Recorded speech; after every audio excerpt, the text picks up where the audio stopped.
we have seen in the past lectures so many authors.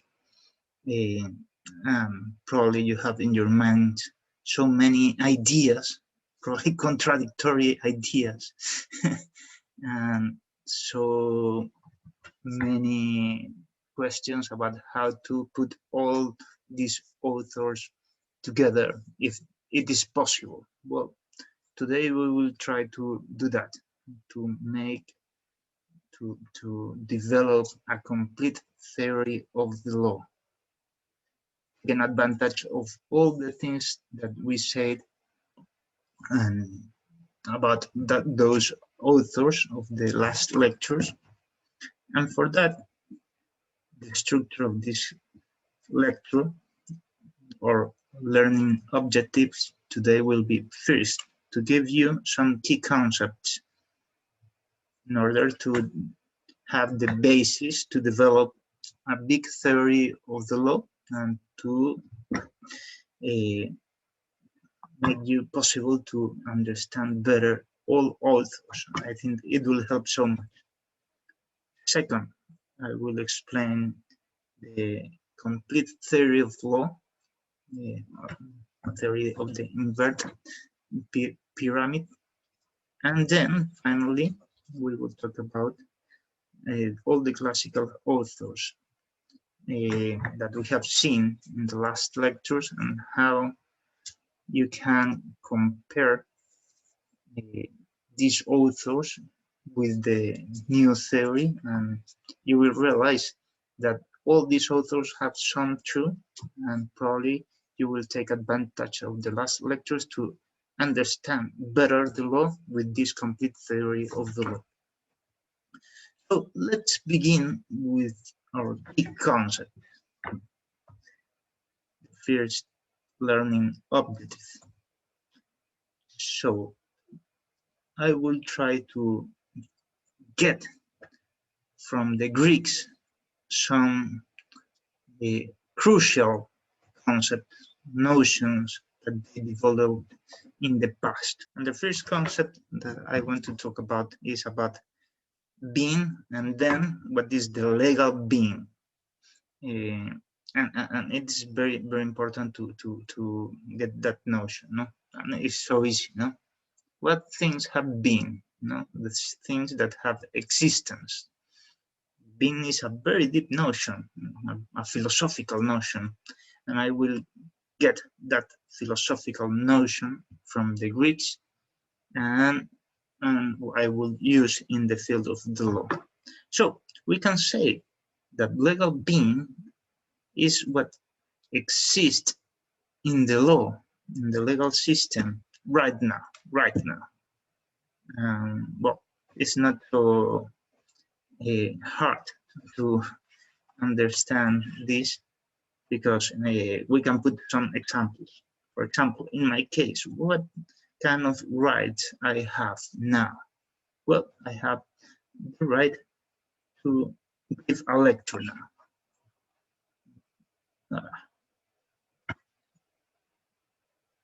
This I am. I'm giving you a lecture about, obviously, jurisprudence, and this is my right now, in this moment. Probably it's not my right now to go to vacations because I have to teach now here, no? So it is very, very clear what it means. So we can think also about the legal being in some other things. For example, the statute in force, all these kind of declarations, bills, rules that are in force now, obviously have legal being. Why this? Because well, now they have some kind of existence. What other things? Well, acquired rights. Yeah, all the rights that we have now, yeah, probably could be natural rights or not, or just, for example, you have your property of your computer that you are using now. Well, all these kind of rights are obviously actual right, acquired right, legal being. And finally, we can say, as a synthesis of the things that could be here, the legal being space is all the existing relationships, legal relationships, and its elements. For example, any kind of good or person or contract that is inside of the legal relationship, well, obviously is legal and it have an actual, obviously, the existing legal relations and actual existence. So all these kind of things have legal being. No, I think that it concept is so easy and will be very clear with this second notion, the notion of legal potency. But first, we have to understand potency. What is potency? Potency is, in easy words, a set of possibilities of one thing, of the reality. This is the second part, probably is most important. The most important part, because it's not just an intellectual possibility. No, it's the possibilities of the reality. For example, one bird, one duck could fly, for example, could fly, obviously, but cannot be in the water so many times, no? Inside of the water so many times, because his nature is quite different, no? It's a nature to fly. And some other natures will have another possibilities. So this is very interesting. The things that we can do is the possibility, the potency. Is very important, the concept of potency in the history of philosophy, especially in the history of the Greek philosophy, but in all the world. I will say that Aristotle, the great philosopher of the antique Greece,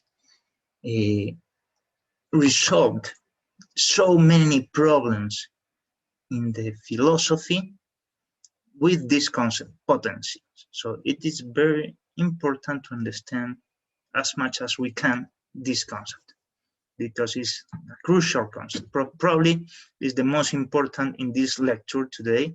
And if you understand very well this notion, you will understand all today. If you don't understand the concept of potency, probably you will not understand very well all the lecture.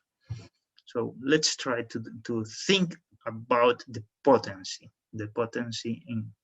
in Aristotle. Well, in the antique Greece, there was so many problems unresolved in the philosophy.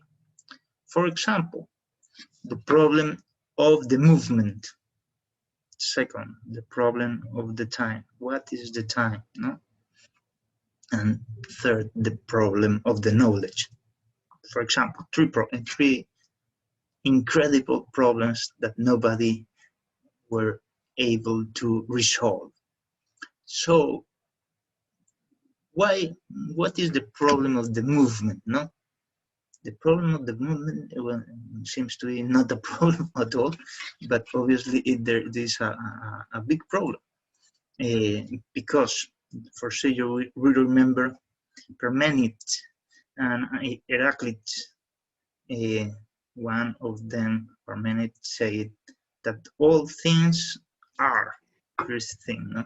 Because he realized that all things have some kind of existence, and if they are, they have existence, they cannot move, because movement implies, means that things that are not. Yeah, at one point are not. This is the problem. And Parmenides said, well, it's clear that all the things have existence, so the movement is just imagination. It's just an apparent movement. The things never moves. There is no movement in the earth, in the cosmos. No? It's incredible, that kind of approach, no? And then Heraclit say precisely the contrary. No, we know that things move, no? That things in the lake, in the trees, in the woods moves a lot. No, probably the only thing that we know is that the things move, not that the things are. And all things are in constantly change. So he said we cannot wash ourselves 2 times in the same river, because if you go to the river 1 time and then the second one, it will be a completely another different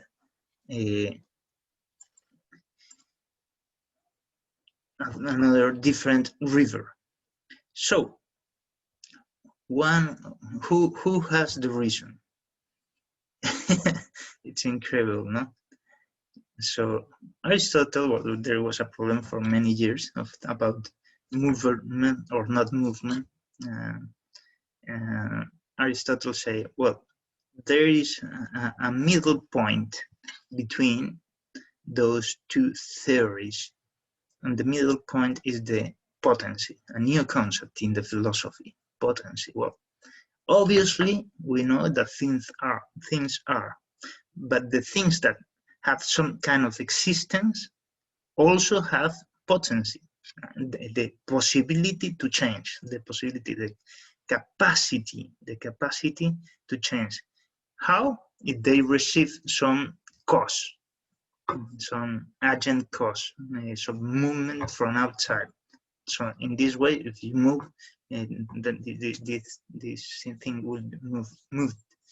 So, well, it's a little hard to explain now all the things about potency, but in any case, he said, and that's why with this new concept is resolved the problem of movement.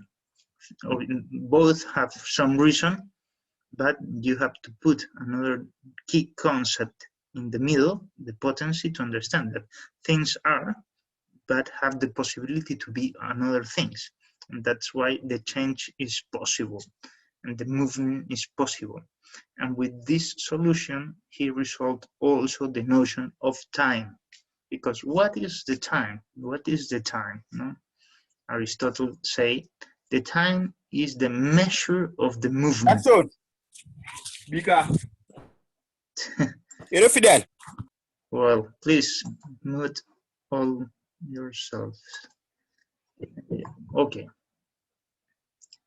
So with this great notion, Aristotle also resolved, as I told you, the problem of time.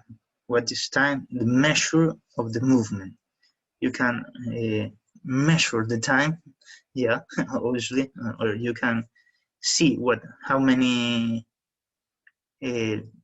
years or days passed, because you can see the movement of the day and night, of the year, of the sun. You see the movement and you realize what is the time. This is very, very, very clear, very clever, Aristotle. So, and finally, probably for this lecture, the most important example, well, the problem of knowledge. Aristotle realized that any man, any woman know many things, no? And know many things when they are asleep and when they are dreaming in their beds. So, and the problem is, well, how we can say that people are have the knowledge, no? When they are dreaming, when they are sleeping in their beds. Well, there is a problem because they are not thinking in that idea, in that precisely moment, no? So he said, yeah, because there is a potency inside of us when we have all the knowledge, but in the potency, in our backup, yeah, and not in an actual way, no, in an actual presence. We have just some ideas, probably one or two, that one in which we are thinking about in this precisely moment right now, no. So there is so important that to distinguish in our knowledge. Our knowledge is a potency because can receive the forms, as we saw in the last lecture, the forms of the extra-mental reality of the world, no?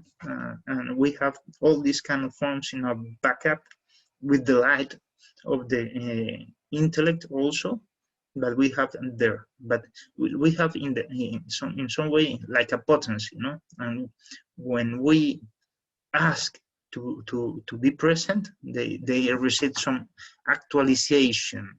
Yeah. So let's go again with this concept, and I will transform or use this concept in the field of the law. So the same concept, potency, we can say in the law, what is the legal potency? It is what doesn't exist in the law right now, but could be part of the legal system, could be part.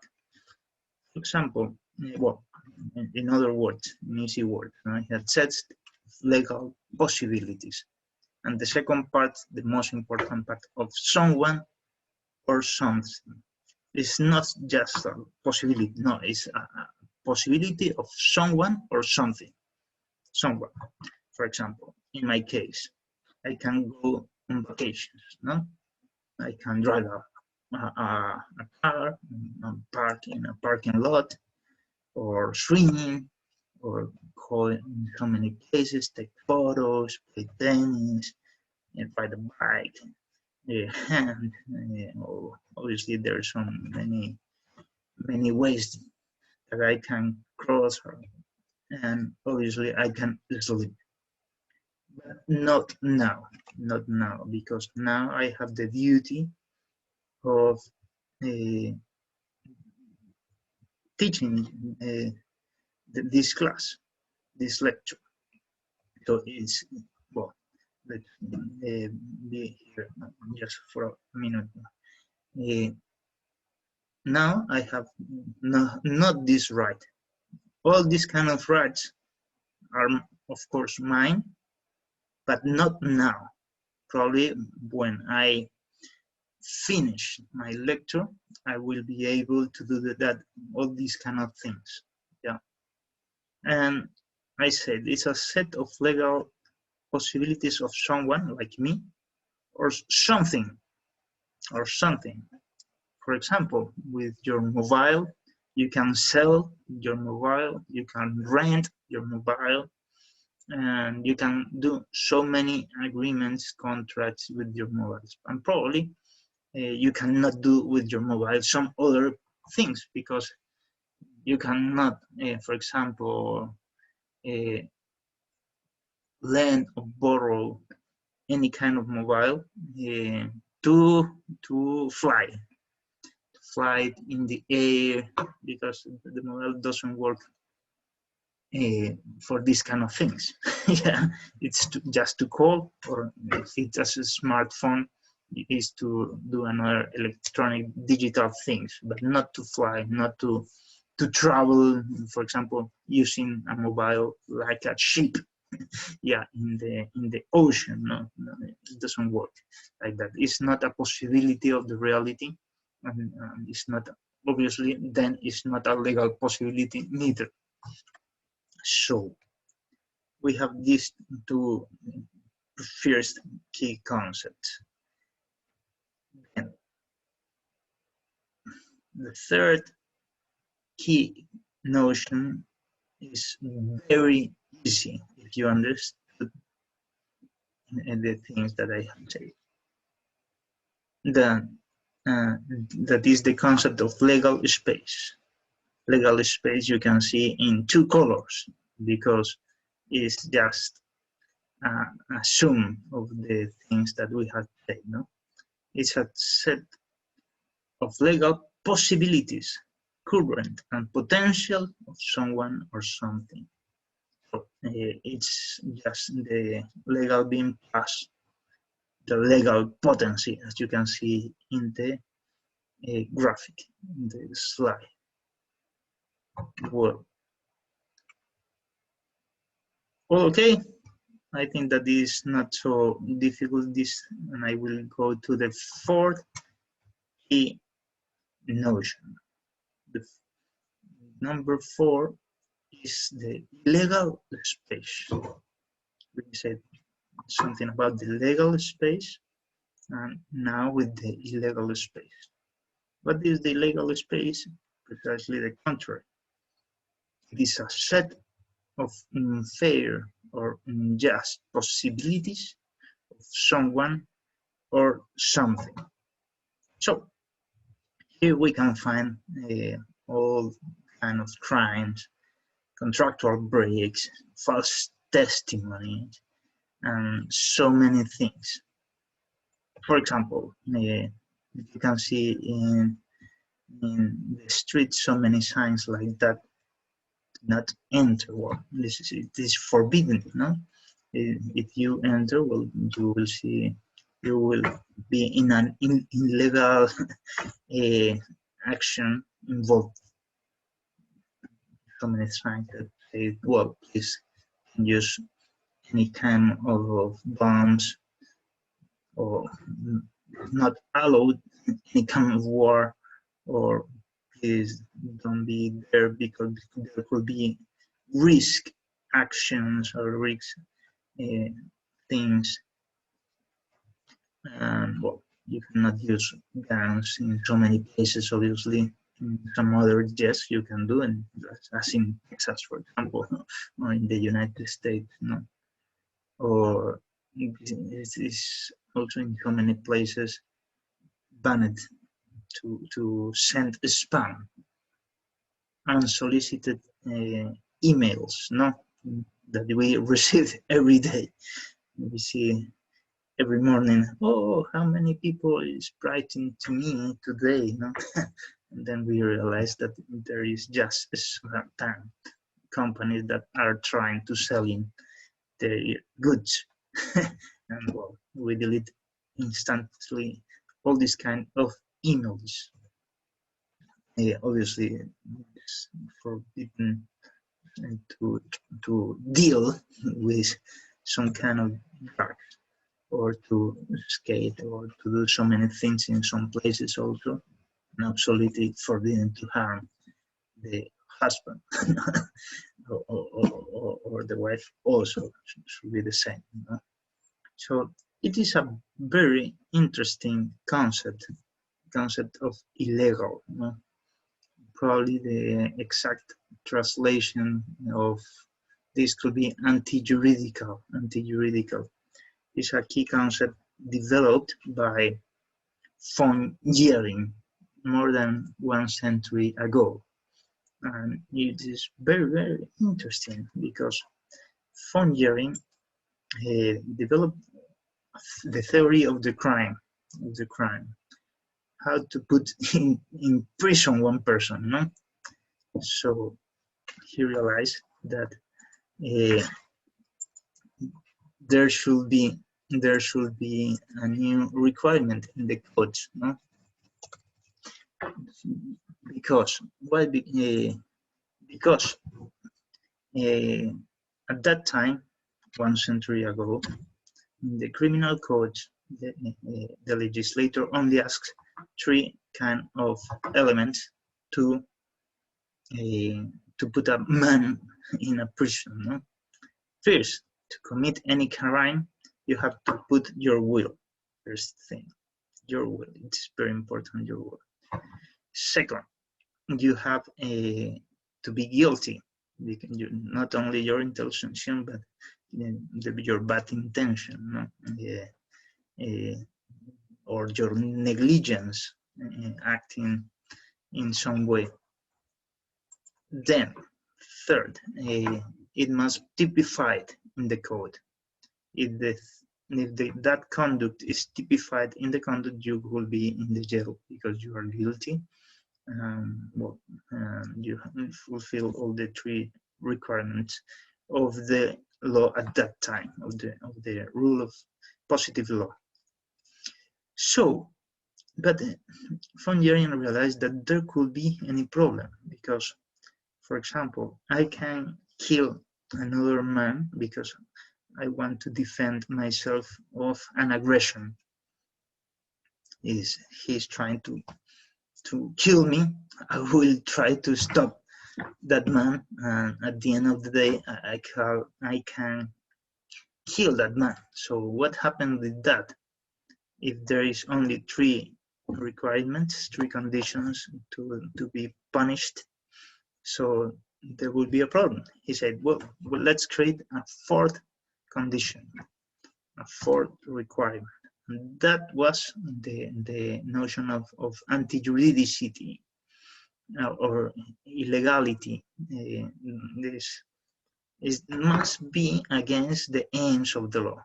It's not just that, but must be all things against the aims of the law. Against the law as the legal system. No? So that's why if you kill another because you are trying to defend yourselves, well, it is not against all the legal system. It's just against one part of the positive law. So nowadays, usually in all criminal codes around the world, you can find these four conditions of the crime to be punished. So it's very, very interesting, and we use that concept here. No, the same concept developed by von Jering 1 century ago. You use as an illegal space. No. So if we want now to make our first, the last concept, this notion is very interesting and very funny also, because you will see what is a legal. Well, it's a set of things not related with the law. So, for example, what kind of things have no connection at all with the law? Well, obviously the ghost. Any kind of ghost, but what kind of relation? I don't know if there is some positive rule that talk about any ghost. It seems to be impossible. No? Or dreams, no? Or the rules of etiquette. So it is not compulsory to do that. Compulsory in the law. And finally, the things that are completely irrational. So probably you are thinking now, what kind of things it could be, and why these kind of things? The rules of etiquette, the gods, the irrational things, or the angels, or the heaven could be related in the field of the law. No? What kind of relation? Or the dreams, no? Probably could be so difficult to connect these kind of things with jurisprudence. Well, it is very interesting because one author time ago from Harvard talked about these kind of things, and he said that all the legal system has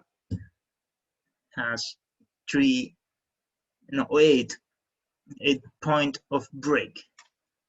So the first point of break is the mere absence of law. Is the first point of break. If you cannot find any kind of law, you will say, well, there is no legal system there, obviously, because there is nothing. No? There is nothing there. Second, the secret or unpublished law. Well, it is the same, no? The mere absence of law. There is no law.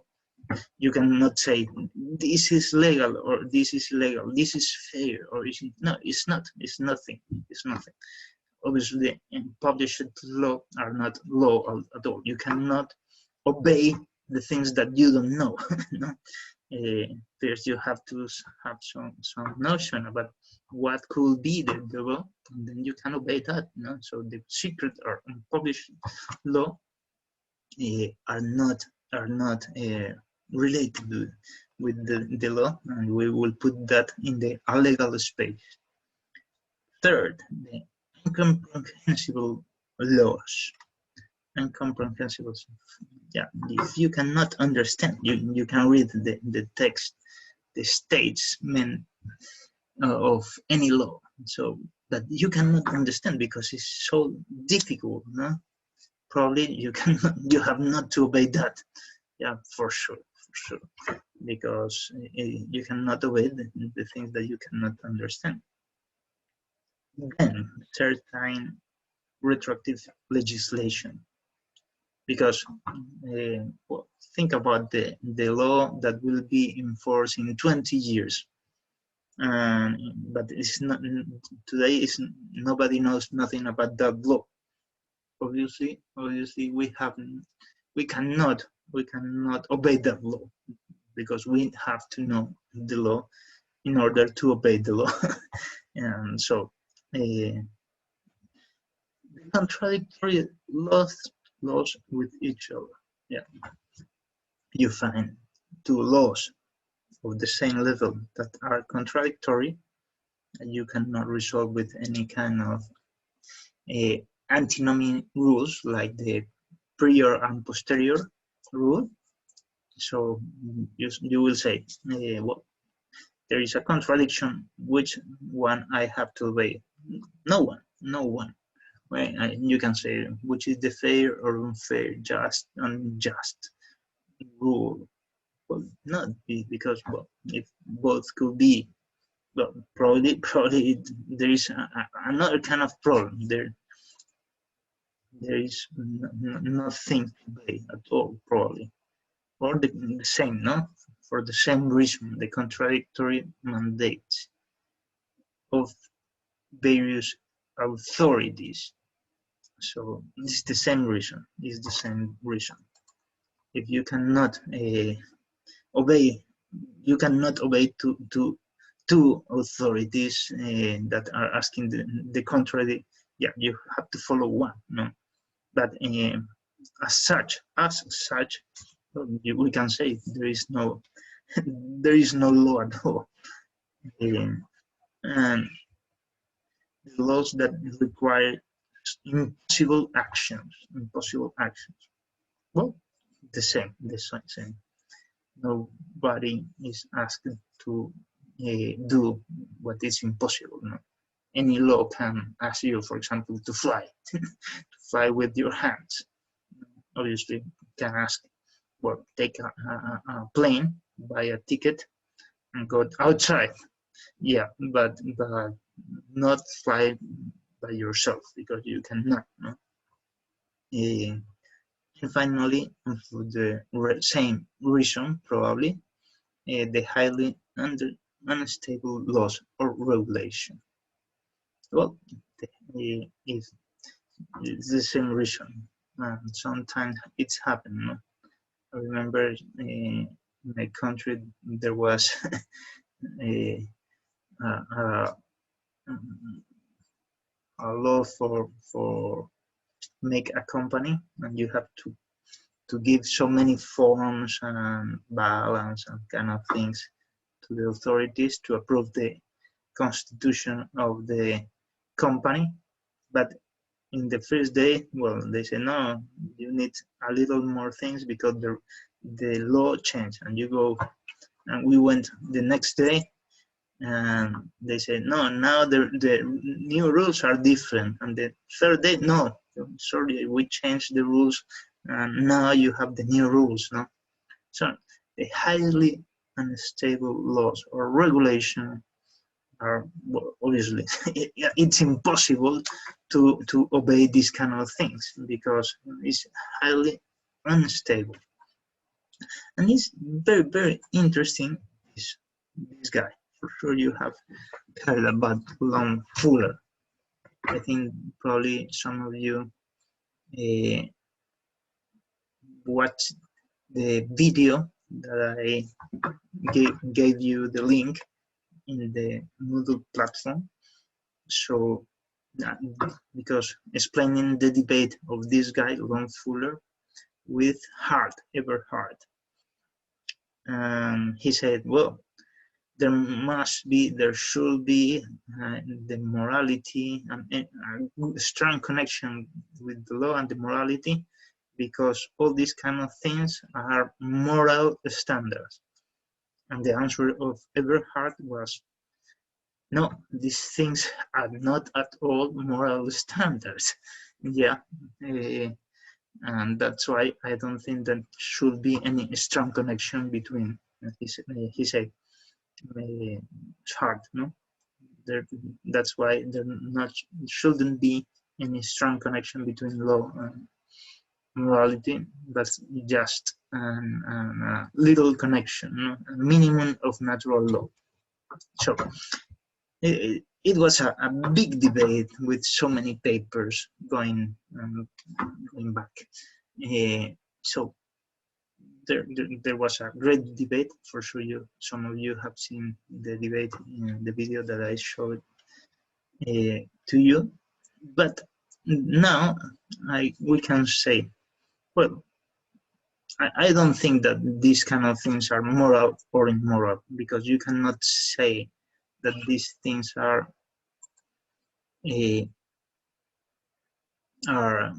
fair or unfair, just or unjust. But probably it's just a contradiction. Obviously, I will put these kind of things in the legal space, the things that are the end of the legal system. Now I will give you our first synthesis of the things that we have said today in this part of the lesson. This is the legal space, the illegal space, the legal potency, the legal being. This is our first graphical synthesis of the first part of the lecture. I don't know if you had any comment, question. I saw that both of you raised your hands, and well, now you have time to ask any question. Yes, Georgina. I have a question.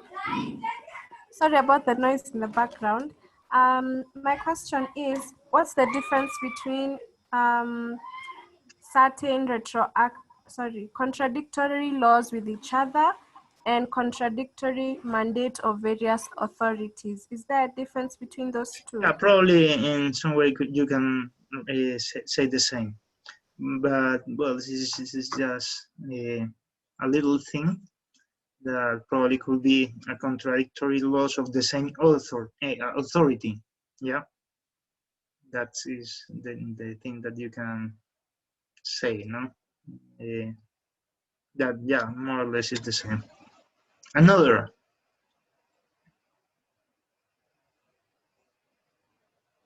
Yeah, Abdirman. Yeah. Yeah, hello, sir. Hello.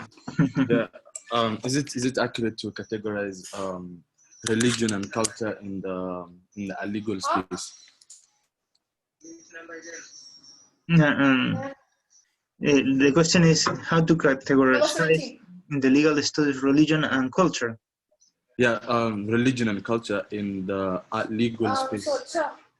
Yeah, I will say that. Well, there is a lot of things. I think that we have seen a little about this in the first lecture when we said that as such, religion and culture is not part of the law.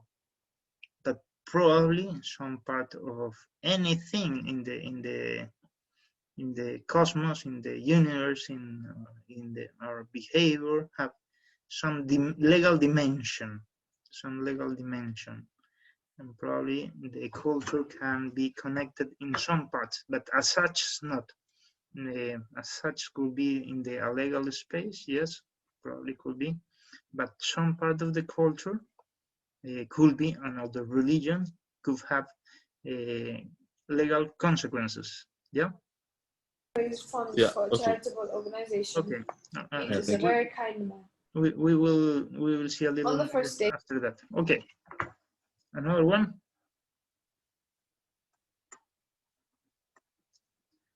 Okay.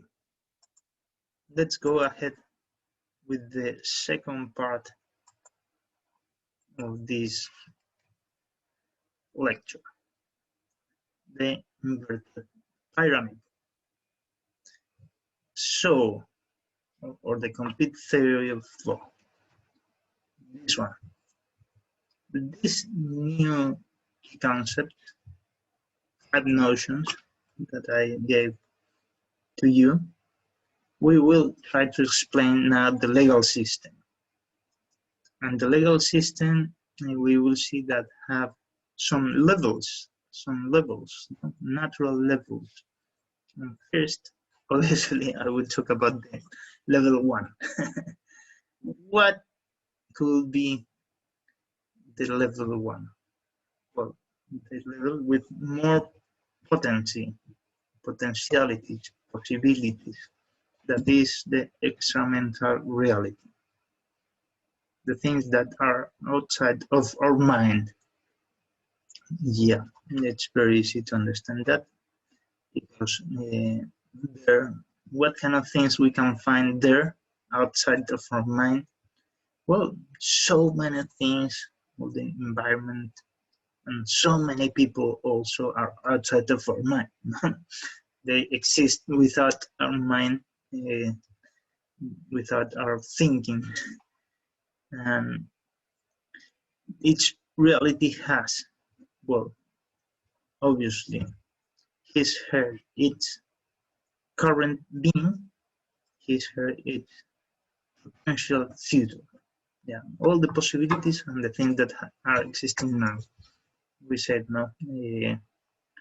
Well, the legal being and the legal potency, both things. No, it is important. I think that the first ideas of this is clear, and now we will say something about the futures, the characteristics of the extramental reality as the first level of the legal system.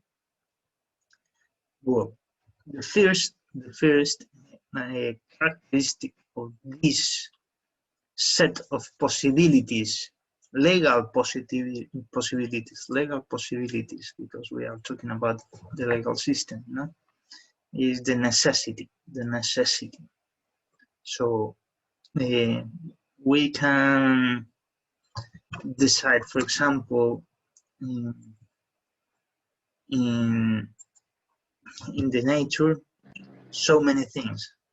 For example, where we can put that beard, and if we will use the water of the lake or not for doing some things or not, and so on. So many possibilities, of course, could be. But there are so many things that we cannot decide. For example, at what speed things should fall in the earth. Well, there is the speed of gravity, no? Well, we cannot choose. There is a necessity to do that, no?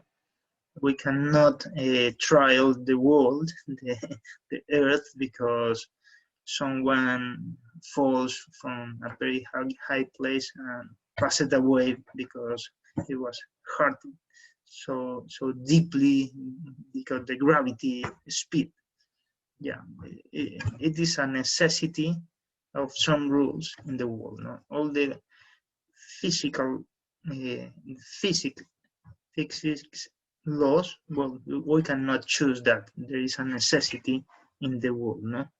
Probably if we can, we will say, well, I want that all my property, my land should be of gold, but not, it is not possible, no? It is not possible to change only with our will the nature of the things. Second characteristic of the first level of the legal system, the reality, no? These have a forced limitation, forced, the new idea here, and the difference is forced, because, and it's limited, no? It's limited. There are some limits. No? Obviously, I cannot go to the space without any special clothes because I will explode. Yeah, because there is no pressure like here in the earth with the atmosphere. No, this is so different, no? I have some limits, no? I cannot decide the law of gravity, how I have, for example, if I want to fly with my hands, I cannot decide these kind of things. Obviously, these kind of things have legal consequences, because I cannot decide, for example, to reproduce the goal that I have, well, because it is not possible. It's my limitation, and I will have, that's why, less property, but just the thing that I can have in my hands, or I can buy, and so on. So there is a limitation, the limits of the nature. And then marvelous is very related one with the other. And then the amplitude. So this is important. This is important because the order of the reality offers us so many possibilities. It's limited. There is so many limits in the reality, in the cosmos, in the things. But there is also an enormous, a huge amount of possibilities that they allow us. For example, the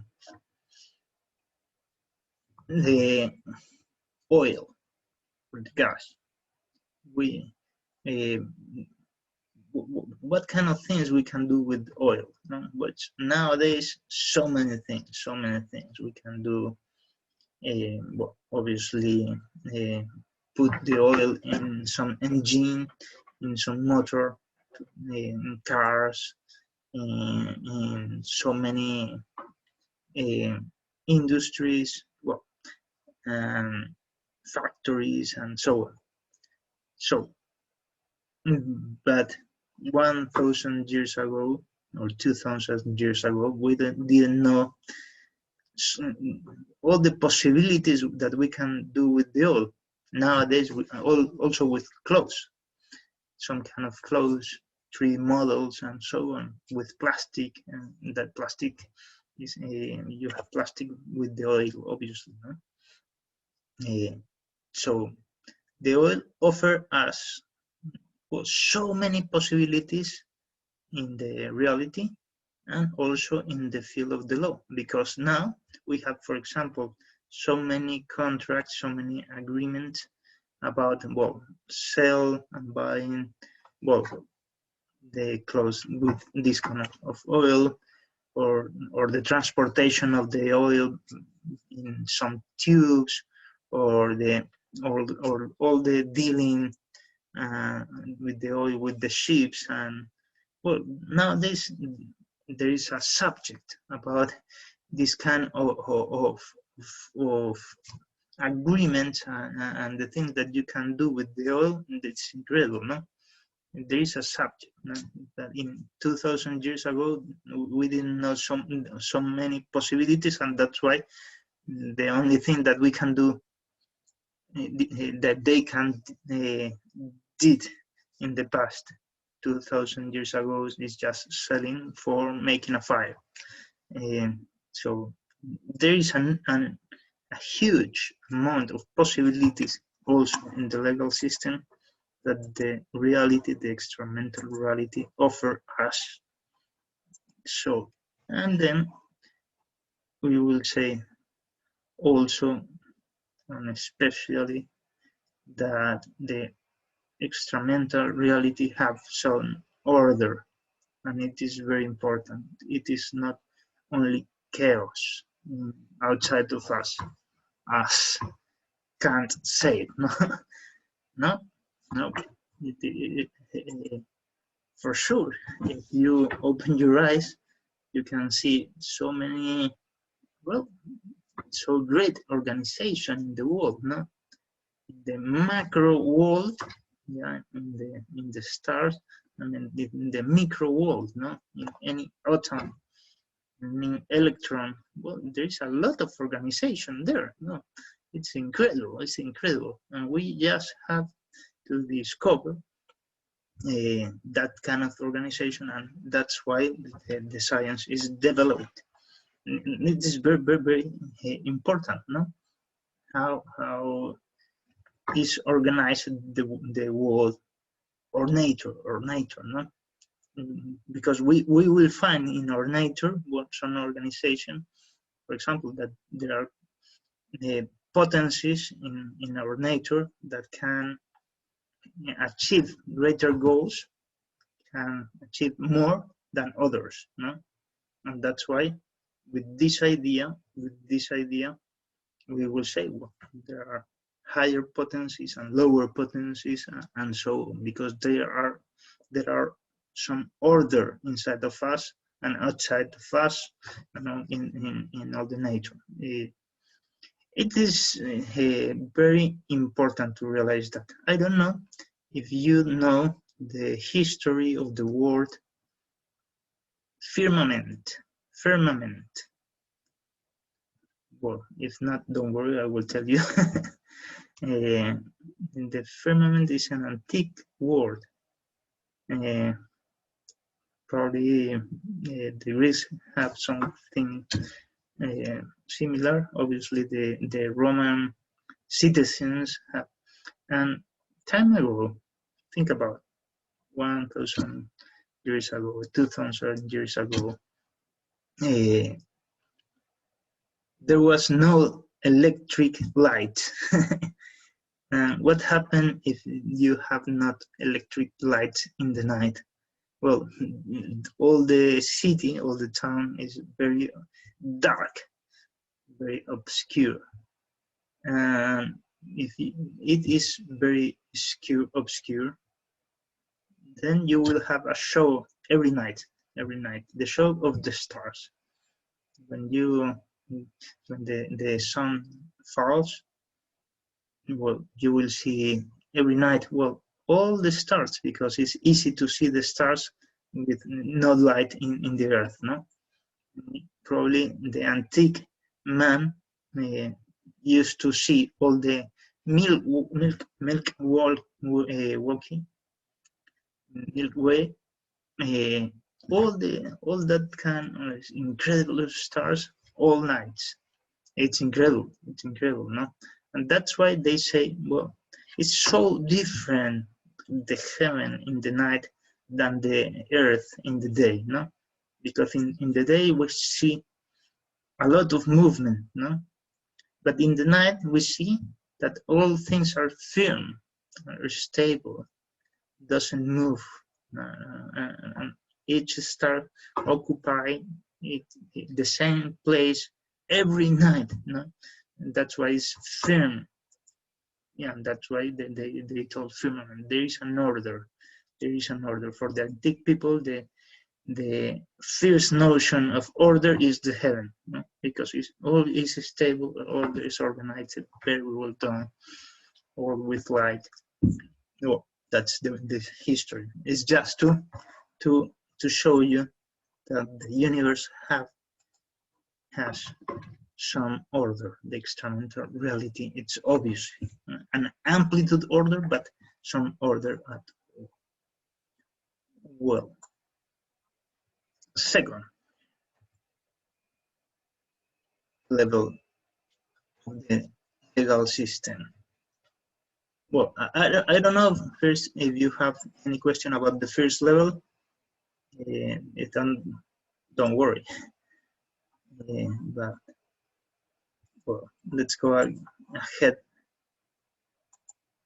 with the second level. And the second level is the cognitive level, the level of our intellect. What kind of things we can find there? Well, the same reality, obviously, but reduce it.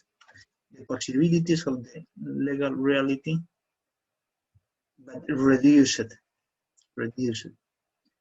Why reduce it? Because we know only a very small part of experimental reality. A very small part. And I remember one phrase of Aquinas that he said that in our mind, well, are less reality than in a fly, in a bug. Why?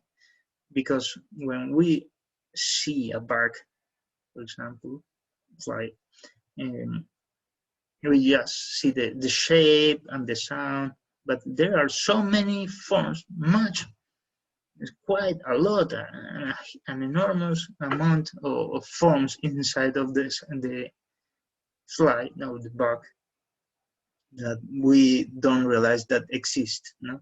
So we have just one form, the shape of the bug. So it is clear also in the field of the law. What kind of things here are? Here are our knowledge of the reality first. No, we just know some part of the reality, some part of the reality. And I will use the same example that I used in the last level, the example of the oil. No, well, you can do so many things with the oil, no, with the gas. But there is so many problems because we don't know how many things we can do with the reality. No? Little by little in the history of the humankind, we will discover the possibilities that the nature offers us, the huge amount of possibilities. But little by little, 2,000 years ago, we can sign only one contract with the oil, sell and buy. And for what? For make a fire. For make a fire. Just for that. Because 2,000 years ago, we didn't discover how many things we can do with the oil. But now, we discovered that we have so many possibilities and so many kind of agreements, so many principles that you will find in some subject of the law about oil and gas. Precisely, no? Well, because we discovered so many things, agreements about transportation, selling, international selling, or national selling, or well, so on. Cars to divide the components, the elements of the oil to make plastic and clothes and so many things. No, you can find now. That's why we just know just a part, and knowledge of the reality is part of the legal system. Yeah, remember we are talking about the legal system, not just philosophical concepts. Then the cultural notions, the cultural conceptions that each person, family, community, or country or continent have about something. Yeah, it reduces a little more the legal space, all the cultural possibilities, and it is very clear. Why? Why? I will explain a little. Because the culture is just an option that we can know. For example, how you can get married. How you can get married. Well, there are so many possibilities that the nature offers us, no? But probably in your mind you have only 2, 3, 4, I don't know how many. If you are a Christian, for example, you will say you have to marry in front of the priest. And if you are part of some tribe, probably it's not in front of the priest, but in front of the community or in front of the chief. I don't know. There are so many possibilities. I remember one very strange possibility. No? What is the necessity, the only standard imposed by nature, no? That should be free, protected the free will. Yeah, he and she should say, yes, I want to be married in some way. They have to put their will. This is the only thing that the nature asks us, because if not, well, it's not a marriage properly, but it's really an imposition and could be nullified, obviously, or cancelled, that kind of things, because there is no agreement.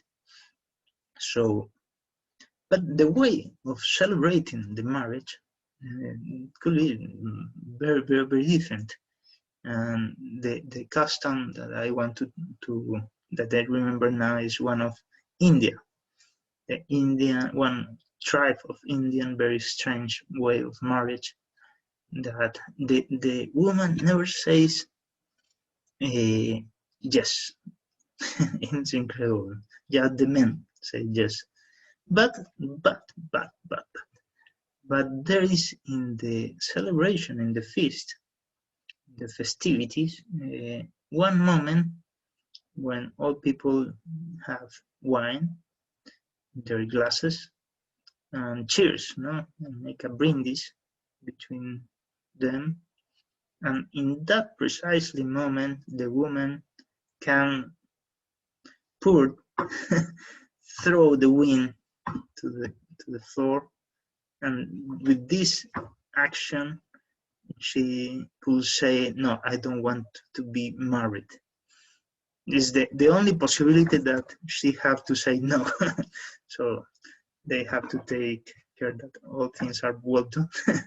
And, well, so, but at the end of the day, there is a kind of expression of the will that all of them, both man and woman, want to be married. Well, there is so many possibilities, the form that we can be married, no? But in our culture, in our mind, we select just one possibility. That's why the extramental reality offers us so many possibilities, or mind, a little, or culture select one of them, just one. And that way the legal space are reducing little by little. And finally, in our knowledge, there is also our knowledge of the current positive laws, the statutes laws, the rules, contract, legal business, or acts. No? When we know about some positive law of the authorities, we will try to obey that. If no one knows about some legal standard or legal norm at all, is, well, not someone, if all the community doesn't know about a rule or forget that rule because it was enforced 1 century ago, and nobody knows now about that ancient law, probably it's not enforced no longer because nobody knows. And we will see what happened with when we forget the laws. But it's clear that if now in this community no one's know that in the past was some law and enforced, and well, and the things change, but some people, old people, forget that there is no obligation to obey that law. So this is the second level. Let's go to the next level, a new reduction of the legal space. And this, with another color, is the level of the will, the volitional level. What we will find here? Well, the norms, because it's a reduction. Why is a reduction? Because the will only wants or chooses what has been known. If I don't know,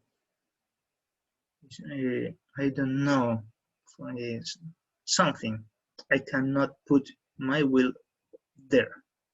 If I don't know how to make, I don't know, transactions of some title in the stock market, yeah, if I don't know, probably I cannot do that. Yeah, I have to know a little to do that, or to make an agreement of a lease back agreement. I have to know the meaning of the words, at least some notion, to make this kind of agreement. Because if I don't know what is the lease back, well, I'm not able to do that contract. My will only choose the things that are in my mind first. Another example, if I don't know a woman, I cannot be married with her. Why? Because I have to know at least the name, no? That if I don't know neither the name, I cannot be married with that woman. I have to know something. In the medieval times, there was a phrase that said that the will is the desire of the intellect. And it's very clever, no? Because you have to have something in mind, and then you can put your heart there, no? And say, I want that, I don't want that, or I choose that, or I don't choose that. So what kind of things we will find in the third level? Well, constitutional standards, acts and statute law, all kind of norms, all kind of positive laws, because positive laws are acts of the will, are decisions of the will. When an authority put a command, a rule, a positive norm, that authority use his will to say, well, I will enforce that law. This is why all kind of norms are there, no? Lower norms, not only higher norms, but all lower norms, legal acts, legal business, any contracts needs the will, obviously, needs the will, at least some part of the will, no, to enact. If there is not will or at all, there is not contract. Yeah, there is no agreement if there is not will at all. So that's why we will say so many authors talk about this part of the legal system. For example, Kelsen. Well, he talks about a lot of the law as a will, yeah, and it's very obvious, no, that the law have to be with the will of the humankind, no, of the community, of the authorities, and so on. And finally, the last reduction of the legal system is this: the fourth level, that is pure being, the concrete level made by all the circumstances that can happen in some space and time. It also reduces the legal space of the will. Why? Why? Because, for example, you can decide something, no? Decide, for example, it's so easy to say, well, the same example of the marriage, no? Well, I will put my will, and I want to be married, but the circumstances will say, no, you cannot marry tomorrow, because you had to find or some authority or some priest and to make the papers and to fill some forms.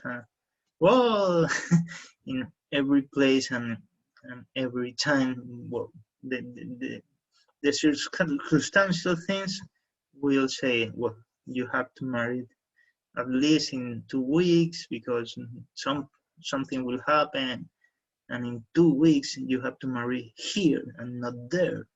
Like, the circumstances will say you what, when, how you will do the legal things, the legal activities, the legal business, the legal actions, and so on. And we can say that this level is pure legal being. There is no potency in this level, in this last level. There is pure actuality, pure efficiency. Yeah, it is the legal system done at all. There is pure facts, you can say, no? Pure facts, no? Legal facts, all legal facts we can see here. The acquired rights, norms, legal acts in force, and legal relations that exist now, in this precise moment. All things that are in force is, as we can see, the fourth level is identified with the legal being. Is the same. So, if we see all the 4 levels, we will find this. The level 1 offers us so many possibilities. It's the biggest one about the legal space, no? The second level offers us, well, many possibilities, but these are reduction of the possibilities of the first level. The third level will reduce a little more the possibilities, the legal possibilities that we have, the legal space. And finally, the fourth level will reduce at all the possibilities, and there will be just the things that, the facts, the legal facts, no? So, if we make now a synthesis with now that kind of things, we will say that we have seen, obviously, the being, the legal being, the legal potency also. We have seen also the illegal space, the illegal space, and so you will remember this first synthesis. No? It's very clear.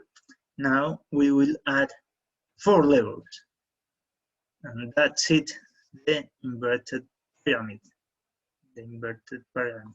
And if we can want to put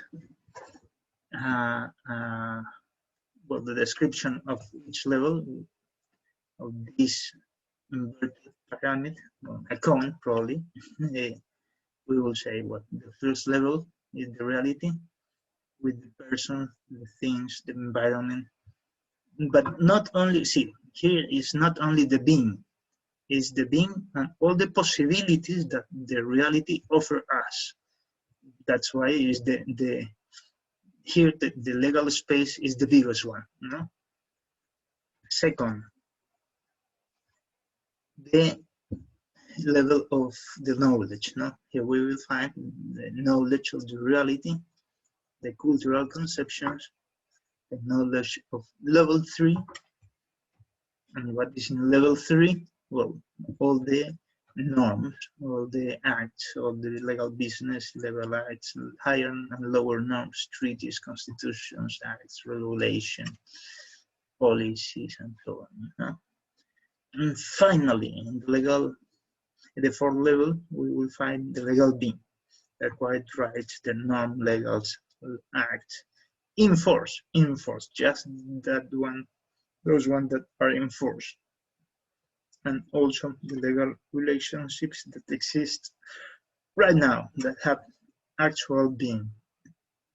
And this is the first synthesis, well, the synthesis of the inverted pyramid theory.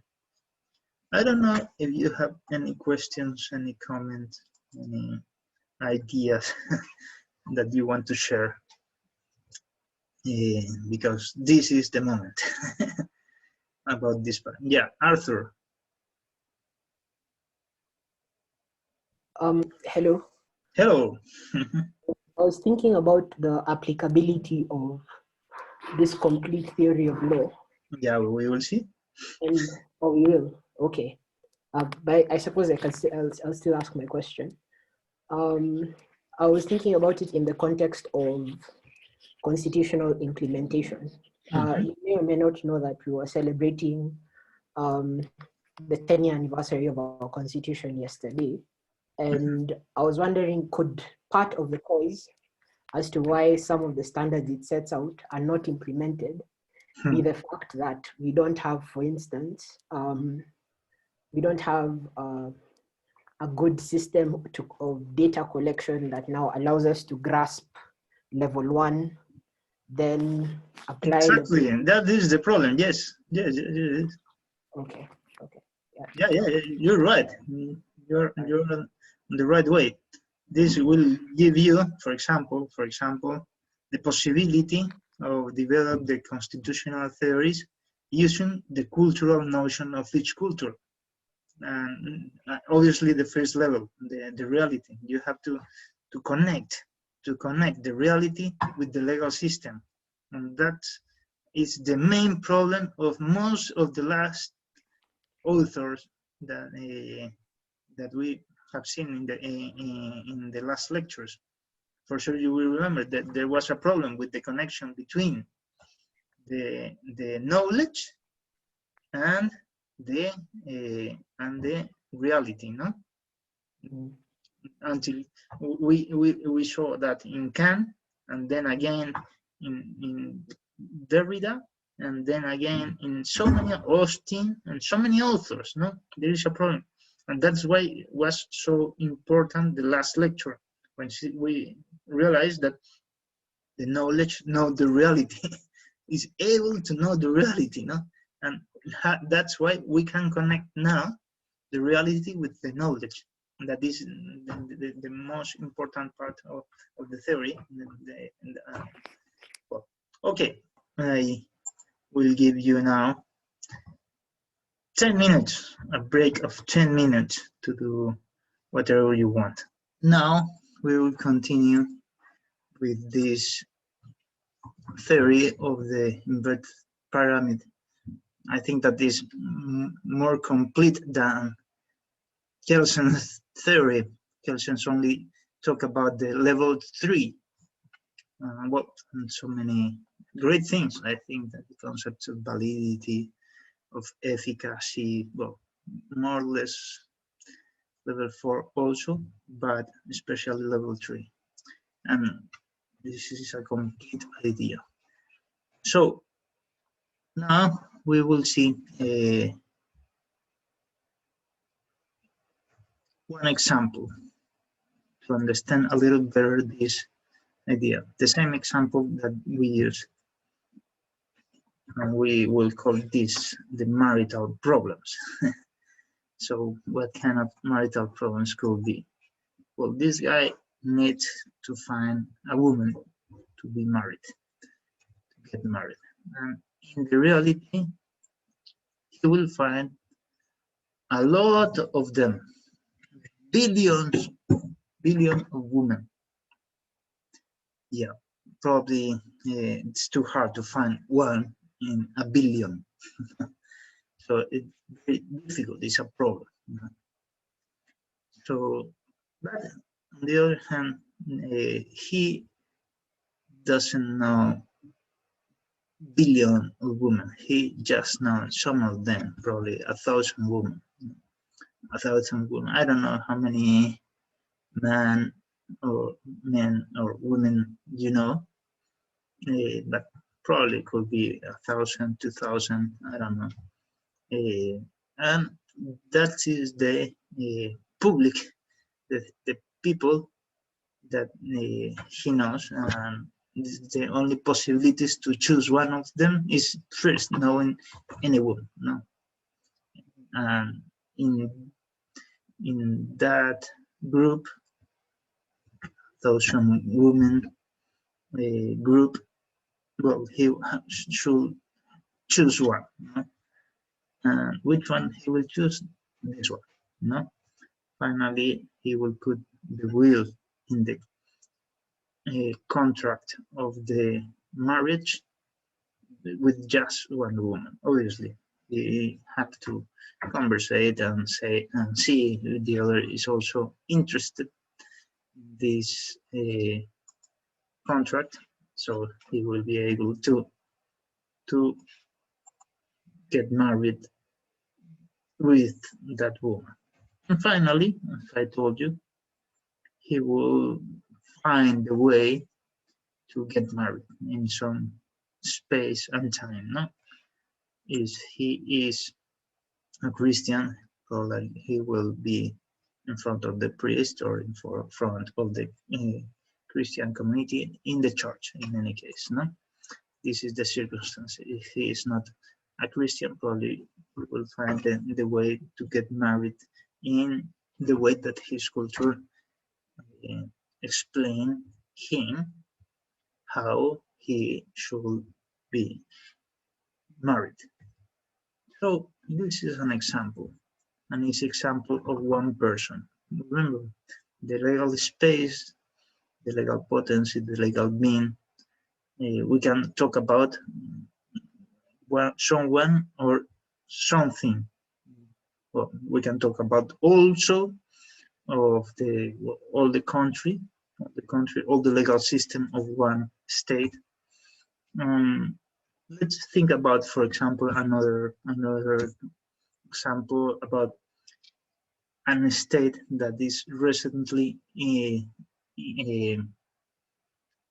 have his independence recently, and have to do that the state needs to do a new constitution with new laws and build from the very beginning, construct from the very beginning all the legal system. What kind of things these people will decide? Well, reality offers us so many possibilities: monarchy, democracy, aristocracy, and so on. No? Probably these three are the most known by the people. No? And probably these kind of things could be in the mind of the people. No? Most of them, they will choose between two kind of system: monarchy or democracy. Aristocracy is not so easy to understand to many people, and if you put in some referendum in some well, if you are the community, they will say, well, probably nowadays democracy, because the only thing that they know now is between monarchy and democracy. Aristocracy a little bit, and other kind of things like anarchy, not, because nobody knows how anarchy could work. It's incredible, no? If we ask to the one community 1,000 years ago, what kind of legal system do you want to have? Governance, no? They will have only in mind one governance system, that is the monarchy, because they know very well how monarchy works. But how democracy could work was very hard to understand to the people, to the medieval people, no? 1,000 years ago, they have only in mind one option. That's why the only option that they can choose was at that time monarchy. Then in the 16th, 17th, 18th century was developed the idea of the democracy and how it could work, no? And that's why there was a possibility to choose between monarchy and the new system democracy. Nowadays, the same thing happened with anarchy. Nobody knows how anarchy could work. Yeah, it's very, very interesting. There are little approaches in little places around the world and how anarchy could work, no? But if you don't know how it could work, you will never choose anarchy as a governance system. Yeah, it's no, and that's why it's not a possibility to choose. Yeah, and then that new community that is autonomous, independent, recently will choose one constitution with the general guides, the general standards, and then probably this constitution will choose democracy, for example, no? And then there will be another people, the parliament, for example, will enact some norm, some positive rule that says, well, not just democracy, that we will choose direct democracy, because there could be so many kinds of democracies. One of them could be like in the United States. For sure, you will know something about the way that they have their elections. No, people from time to time never choose the higher authorities, but just vote to another voter. It's incredible, no? And that voter will choose another voter, and that will choose the last authority. It is not a direct democracy. In so many places, especially 1 century ago, this system was very common. No? Nowadays, the common system is the direct democracy, that you could vote directly to the authority. But the lower norms of the constitution, probably in this hypothetical state, country, will choose in the lower norms what kind of democracy we'll have. And then will be of the regulation that will say, well, the elections day will be that day, and the precincts and the suffrage will be in these places. There is a lot of regulation. And finally, we will see the fourth level. In the fourth level, remember, is pure actuality, pure efficacy of the facts and the things that the law done. Yeah. So we will see that you if you are part of that country, you will vote for one candidate, putting just a line in a paper in the vote, in your vote, and the circumstances of space and time are very reduced, no? Because you will do that in one day, for example, October 1st of 2020, in 1 hour between, I don't know, 8 o'clock of the morning and 5 o'clock in the afternoon. And one space, you have to go to some specific place and to some specific electoral precinct, the number 301, and make the line, wait a moment, and give your vote.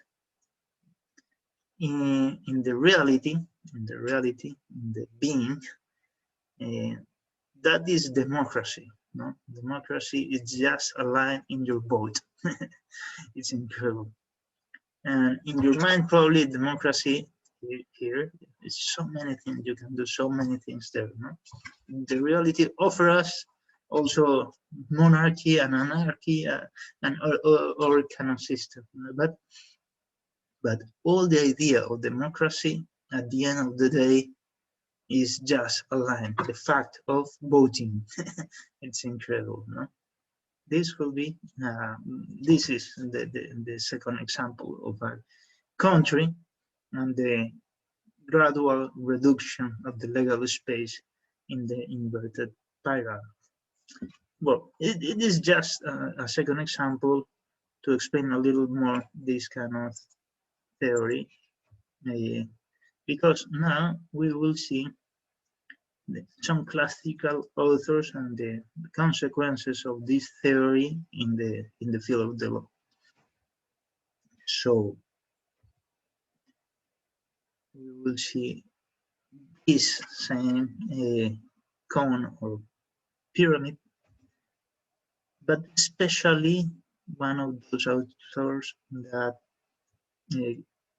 are thinking about the being. So now let's see, because we will have now one activity. I will put you in the chat one document that you have to download in order to make the exercise. So let's see, that is the document. The document, I will try to, yeah, okay. Sure, the document is this. You will see all the authors as you are seeing now on your screen. In the left, the list of the authors that we have seen in the last lectures, in the last 5 weeks. And you should put an X, like here, yeah.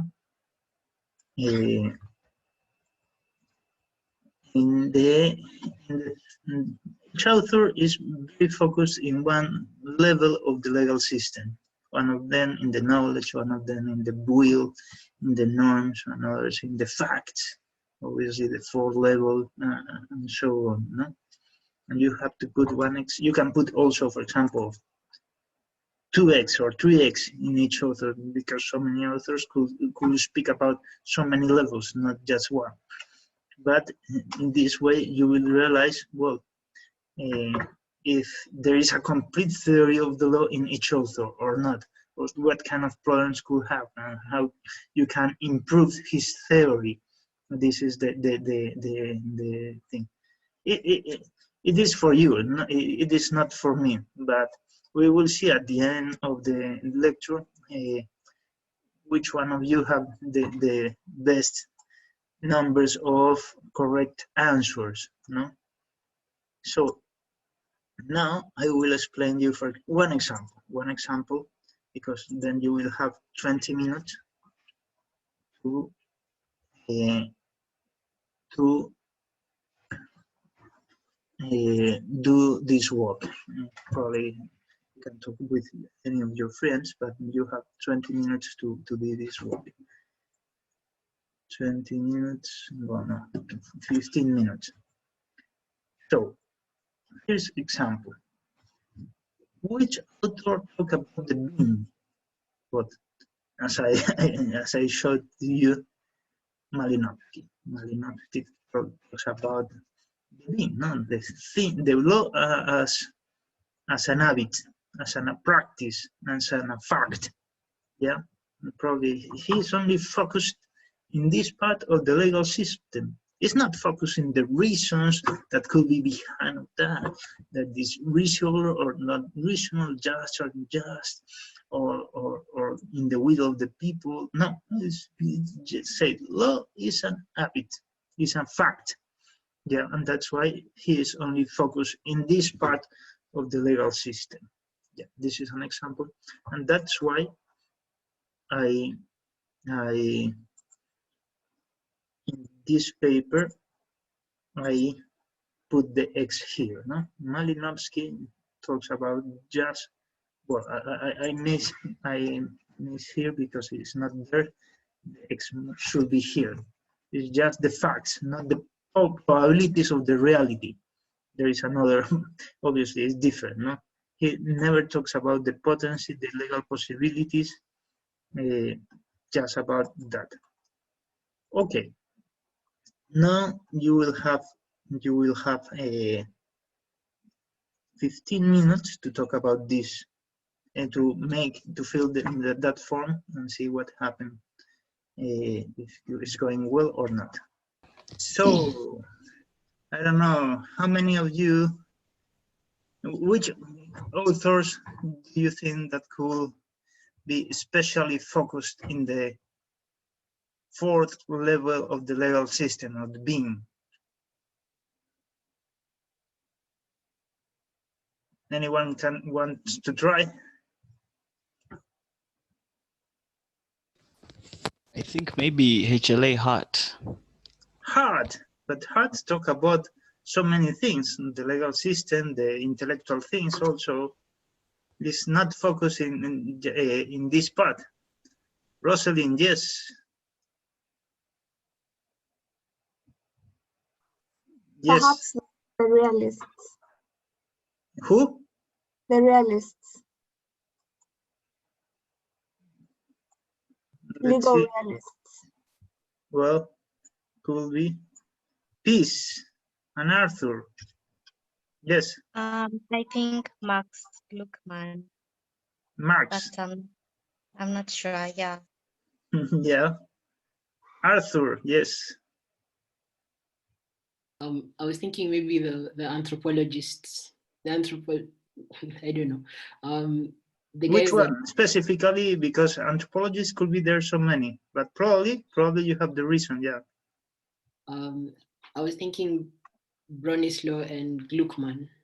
Those are the ones I went through. Well, Yeah. yes. I think also that Gluckman, as I put here, especially, and all the anthropologists, well, not all, but most of them, we will see. Why Gluckman? Yeah, you're right, because he developed the same idea of Malinowski, of habits, and he realized, and for sure you will remember that he was surprised because there are a lot of similarities in all cultures around the world in the field of the law. The idea of reasonable man, certain behavioral norms. He is just seeing the facts. Yeah, yes. And also is true, Karl Marx. Yeah, I put also here. For sure you will remember something about Karl Marx, that he used to say that law is a superstructure. Yeah, because he's only seeing the basic things of the society. No, he's only seeing this part of the legal system. He thinks obviously that these are facts, are not laws, and that's why any kind of law is a superstructure. is a kind of the will or the imagination or the intellect of the capitalist society. Yeah, well, it got some part of the truth, but obviously not all. No, we can put also here what kind of this flag is. Don't you not remember any school with this flag? No. So one of you wants to raise it your hands.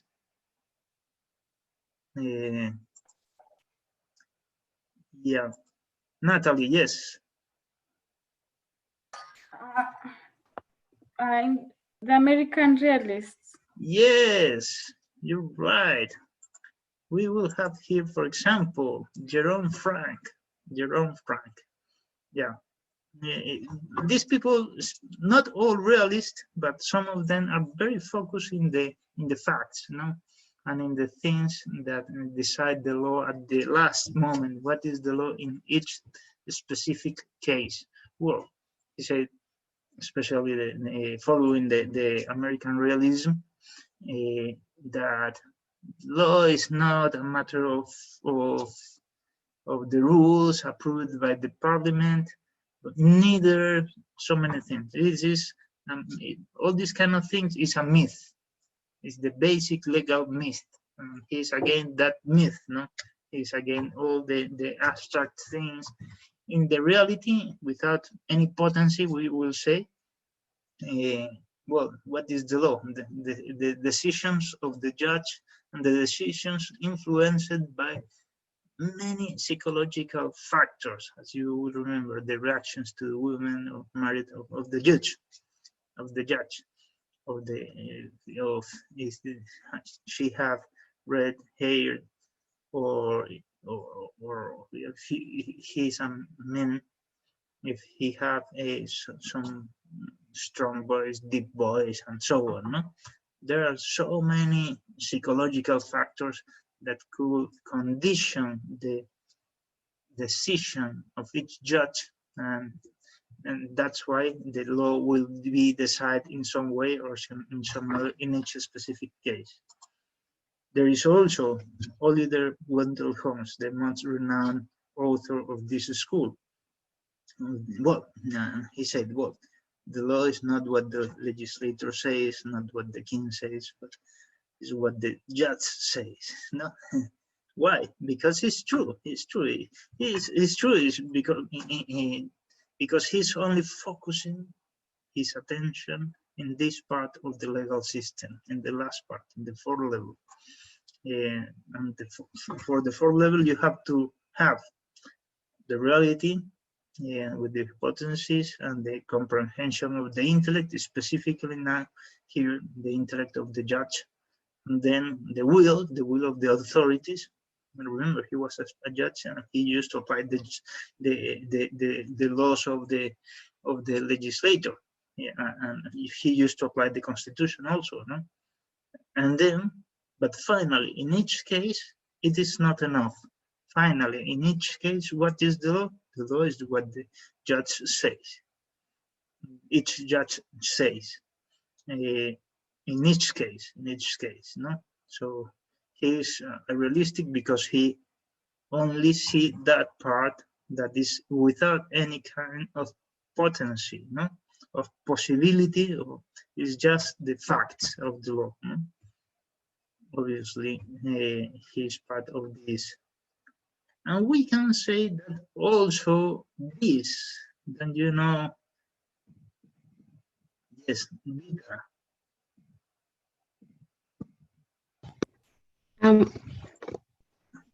The Scandinavian. The Scandinavian. No. Yes, you're right, absolutely right. Yeah, the Scandinavian school. Well, but remember, realism is a word that so many people used to use. And in the Scandinavian school, we can find so many approaches. But we will say that at least, for example, Axel Hagerström said, law like pink elephants might exist without being real. Yeah, and he said, well, we have to delete metaphysics and all these kind of things. Yeah, because law is part of the will. It's a decision of the will, especially the positive law. I'm speaking about positive law, and probably Hagerstrom also is speaking of, about this kind of thing. But especially Oliver Kroner. Oliver Kroner talks about also the psychology, but also the coercion. No? And he says, well, at the end of the day, it's a product of psychology. It's just, he saw, yeah, the force. Well, I don't know if Oliver Kroner could be very well here, located, but in any case, Georgina, yes, you want to say something?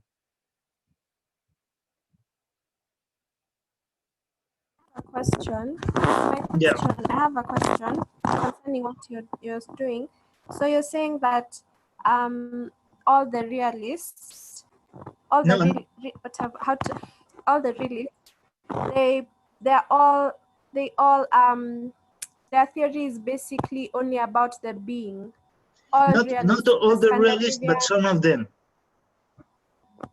Oh, okay. Okay. So we will see.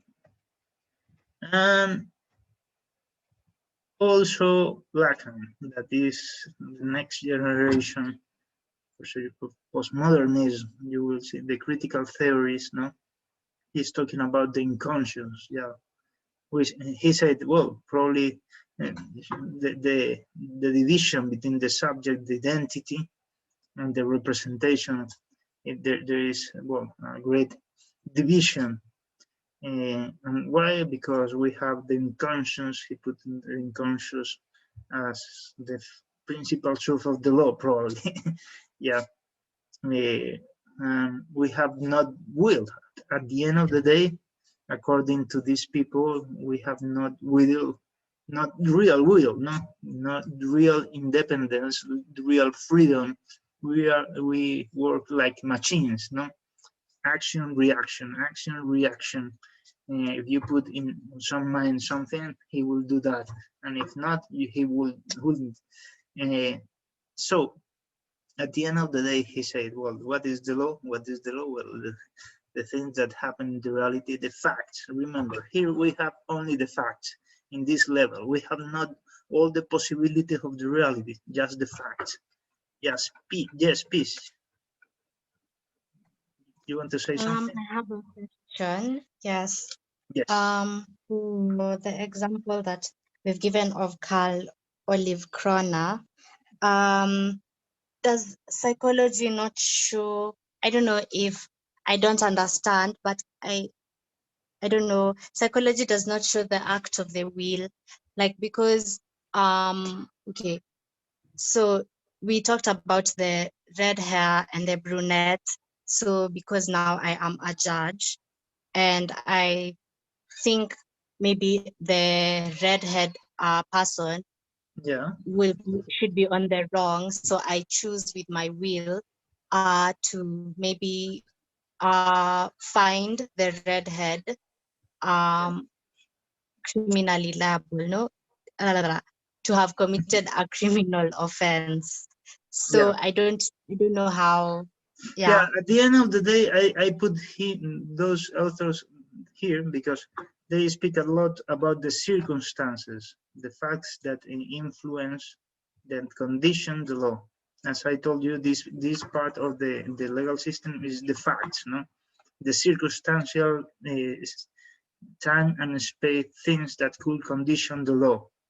As I told you, in the marriage, well, there is a lot of conditions of time and space. You have to be married in some place within a specific time and circumstances. And he talked about all these kind of circumstances. That's why I used to put him there, no? So let's go to, well, we have many authors.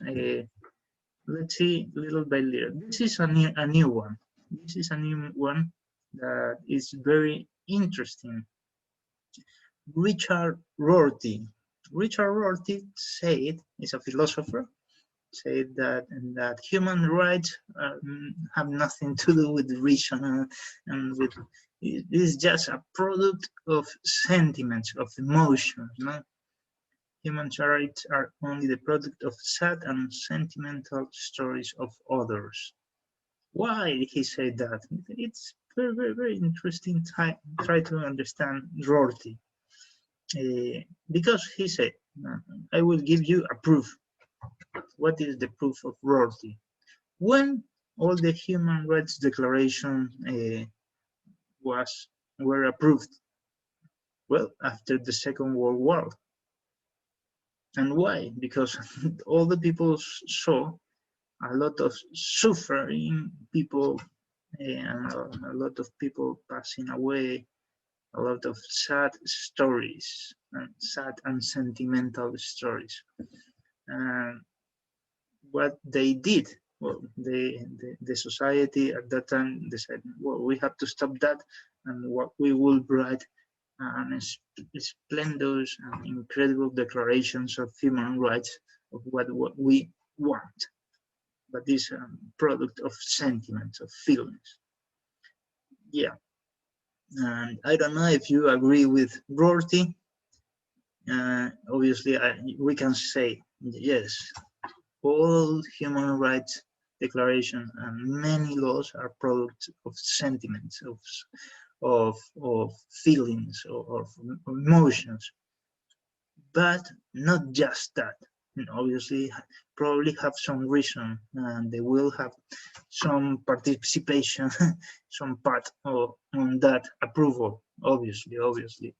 So we can say that Rorty discovered one thing and the condition of many laws. I don't know if all laws or positive laws, but yes, he's right in most of the cases probably. But he's only focusing his attention in this part of the legal system.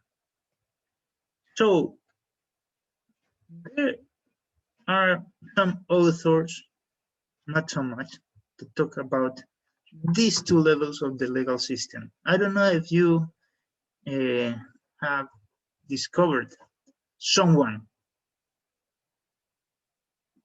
the will and the being. The level of the will is the norms, the positive norms, the legal business, and the agreement, and the being, the facts. No one of you have discovered an author that talks about these two levels at the same time.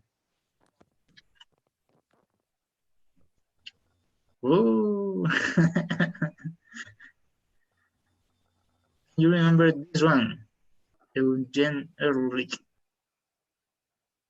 Ehrlich, he talked about not he was the one of the founder of the sociology of law.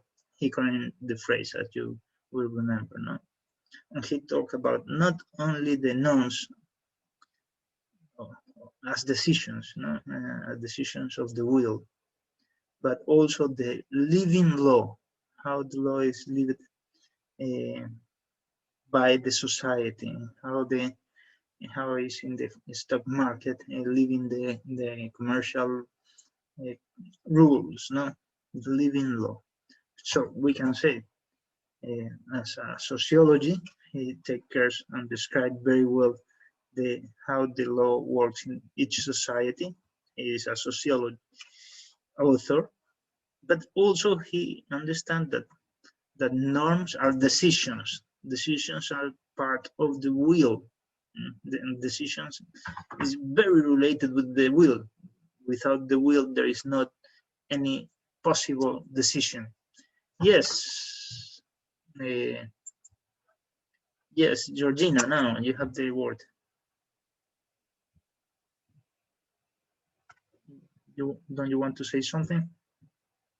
Sorry, I was saying that I was going to suggest if Savigny, Friedrich Savigny was among the people who focused on the will and being.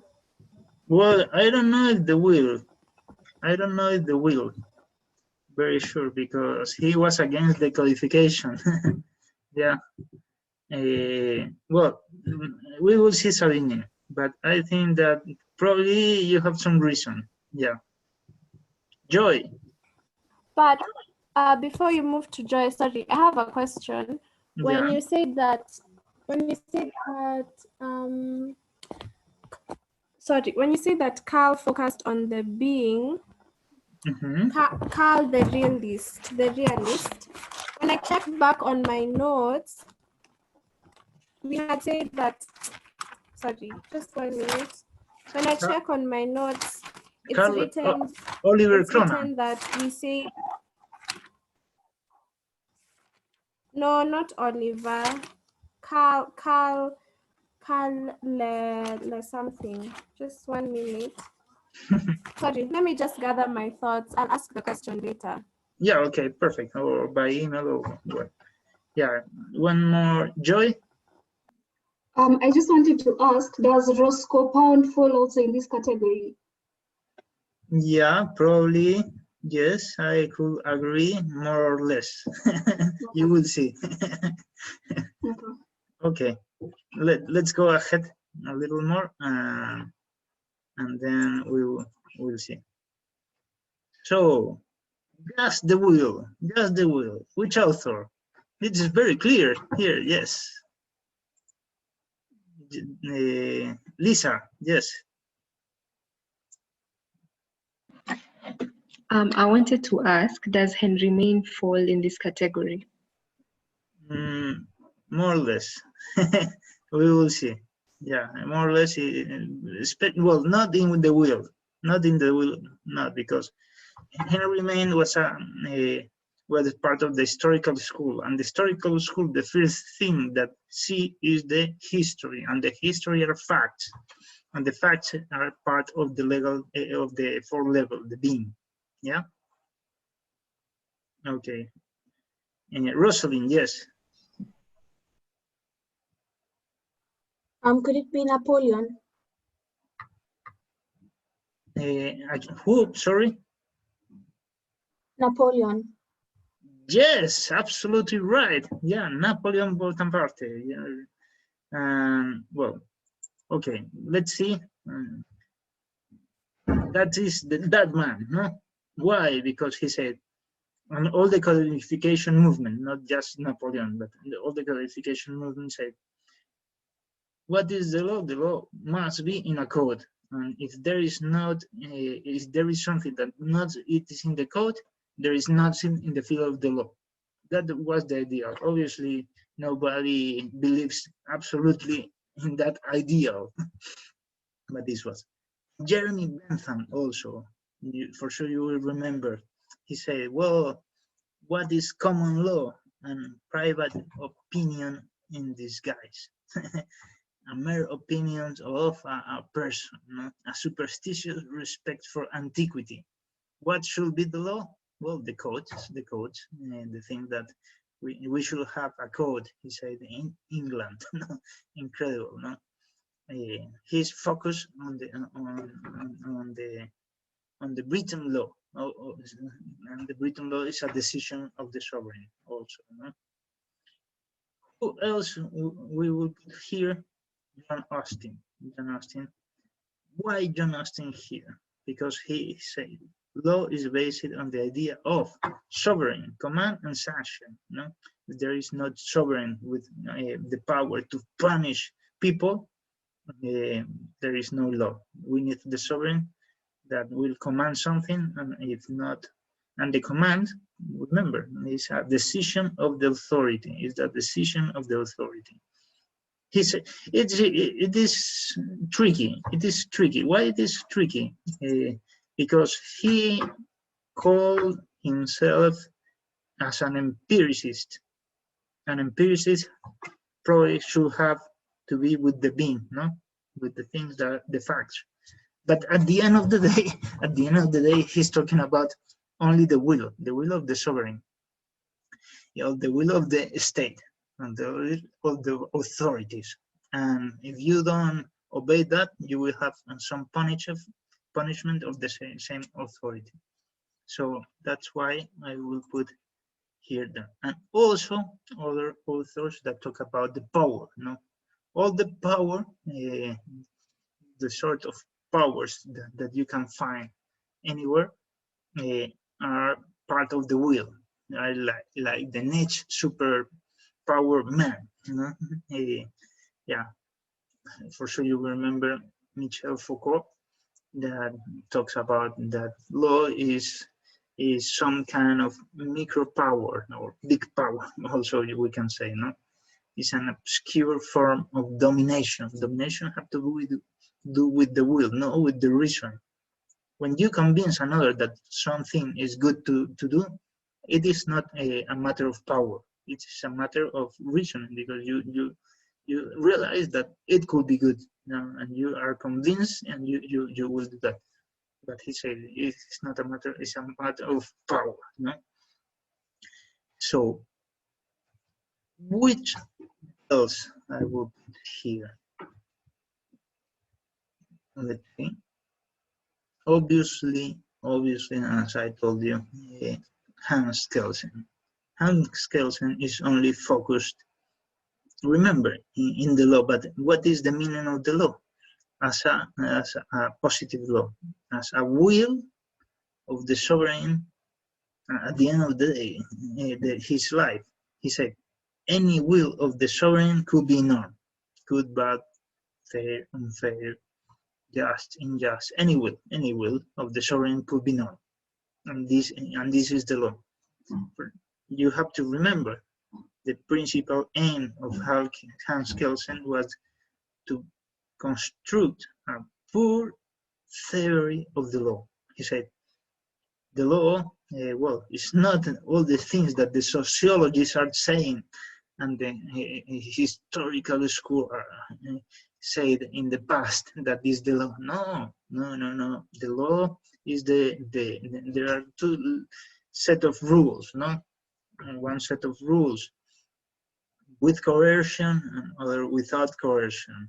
That of coercion is the law, and without coercion is morality. For sure you will remember that, And the law is that. He's only focused in this part, in the will, in the third level of the legal system, in the will, because the law is the will of the authority, of the sovereign. Yeah. Obviously, he talked a little about efficacy of the law and how it could be related and so many things. But remember, his principal aim is to build a pure theory of the law, and the law is just the will.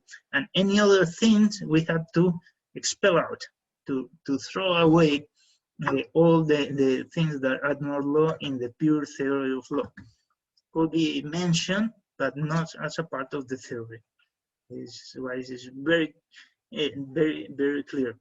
And you will see that the first critique to Kelsen is that, no, the law is not just a matter of the will. The law has to do with the reason. So it's someone is going ahead. And this also is part of the American realism, but is a little different, Remember, in the realism, we will find so many authors with so many different approaches. And this is a special approach. Karl Llewellyn, he said, what is the law? Well, had nothing to do with the values. He don't think that the reason have any strong role in the law. Well, it's just a matter of purposes. Anyone can propose anything, and he will act. The law have some jobs. He said these 6 jobs have the law. Well, the law is just the positive law, the rules. There's a set of rules, and it's not more than that for Llewellyn. And for sure you will remember Niklas Luhmann and the autopoietic legal system, no? A system that can be created and recreated with his own norms, with his own structure, without any other thing. So he said no. At the very beginning, this legal system will receive something of the outside economic science and so on, but then it acquires autonomy, a sovereign autonomy. Only with the will it will change. It could be in the Nazi legal system or in the social legal system or the communist. It doesn't matter. It's just a matter of the will, not a matter of the will. No.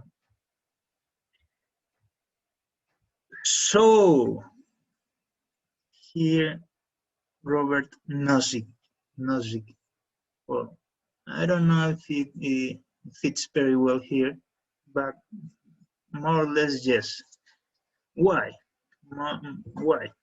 Because he is talking about always about freedom, no? About freedom and the liberty of the individuals. It's a different approach. He said we have to protect the liberty of the will of the privates, no?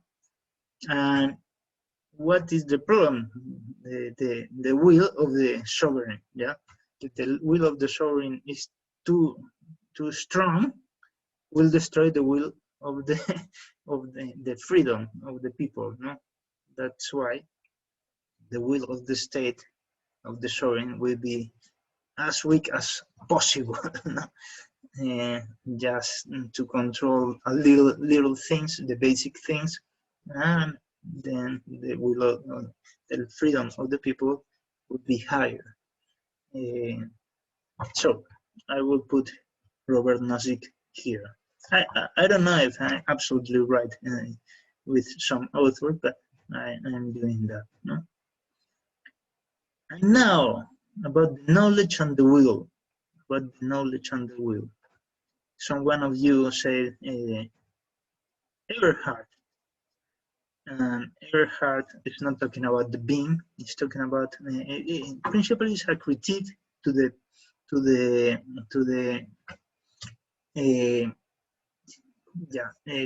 classical positivism, no?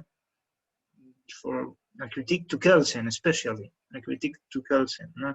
Saying, well, law is not a matter of just will, of just decisions, of only norms, positive rules.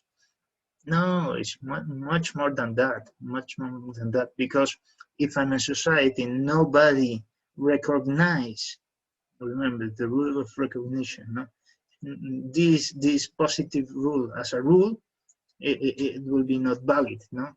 And the validity will fall. And he says against Austin, no, law is much more than a decree of a gunman.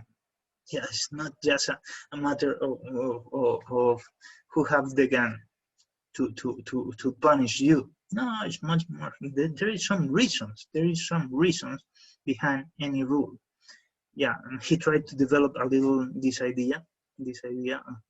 I don't know if he was able to develop, but it was one of the first critiques, and so many authors follow Hart because they realized that law is more than the will. Law is more than the decision of the sovereign, the decree of a gunman. Yeah, and have to do something with the knowledge. It is very clever author, and obviously the successors, especially the successor Dworkin, will say, well, it's not just the rule of recognition will say nothing to us. No? There is something more than the rule of recognition. What is more? Well, we will find, we will say now in the knowledge, well, so many other things. Principles, for example, no? The principles are reasonable principles. Some other authors like McCormick will develop much more all this theory of principles and the role of the reason and the coherence and so many things. But Dworkin is the second step after Kelsen, no? The first Hart, the first critique, and Dworkin will develop a little more the role of the reason in the legal system. And he will say, well, there is a matter of principles also, not only rules, legal system, we have policies and principles also. No? And then Rawls talk about so many things also, but he is especially an intellectual guy. That the first, remember the methodology of Rawls, no? We have to put a veil of ignorance and see no more the circumstantial things. This is forgetting, but consciously forgetting the being, no? What things are in the reality in each case. It's precisely the contrary of Holmes. Holmes says, we have to see the case in the reality. Rawls said, we have not to see the case of the reality, the circumstantial space-time. We neither have to see who we are.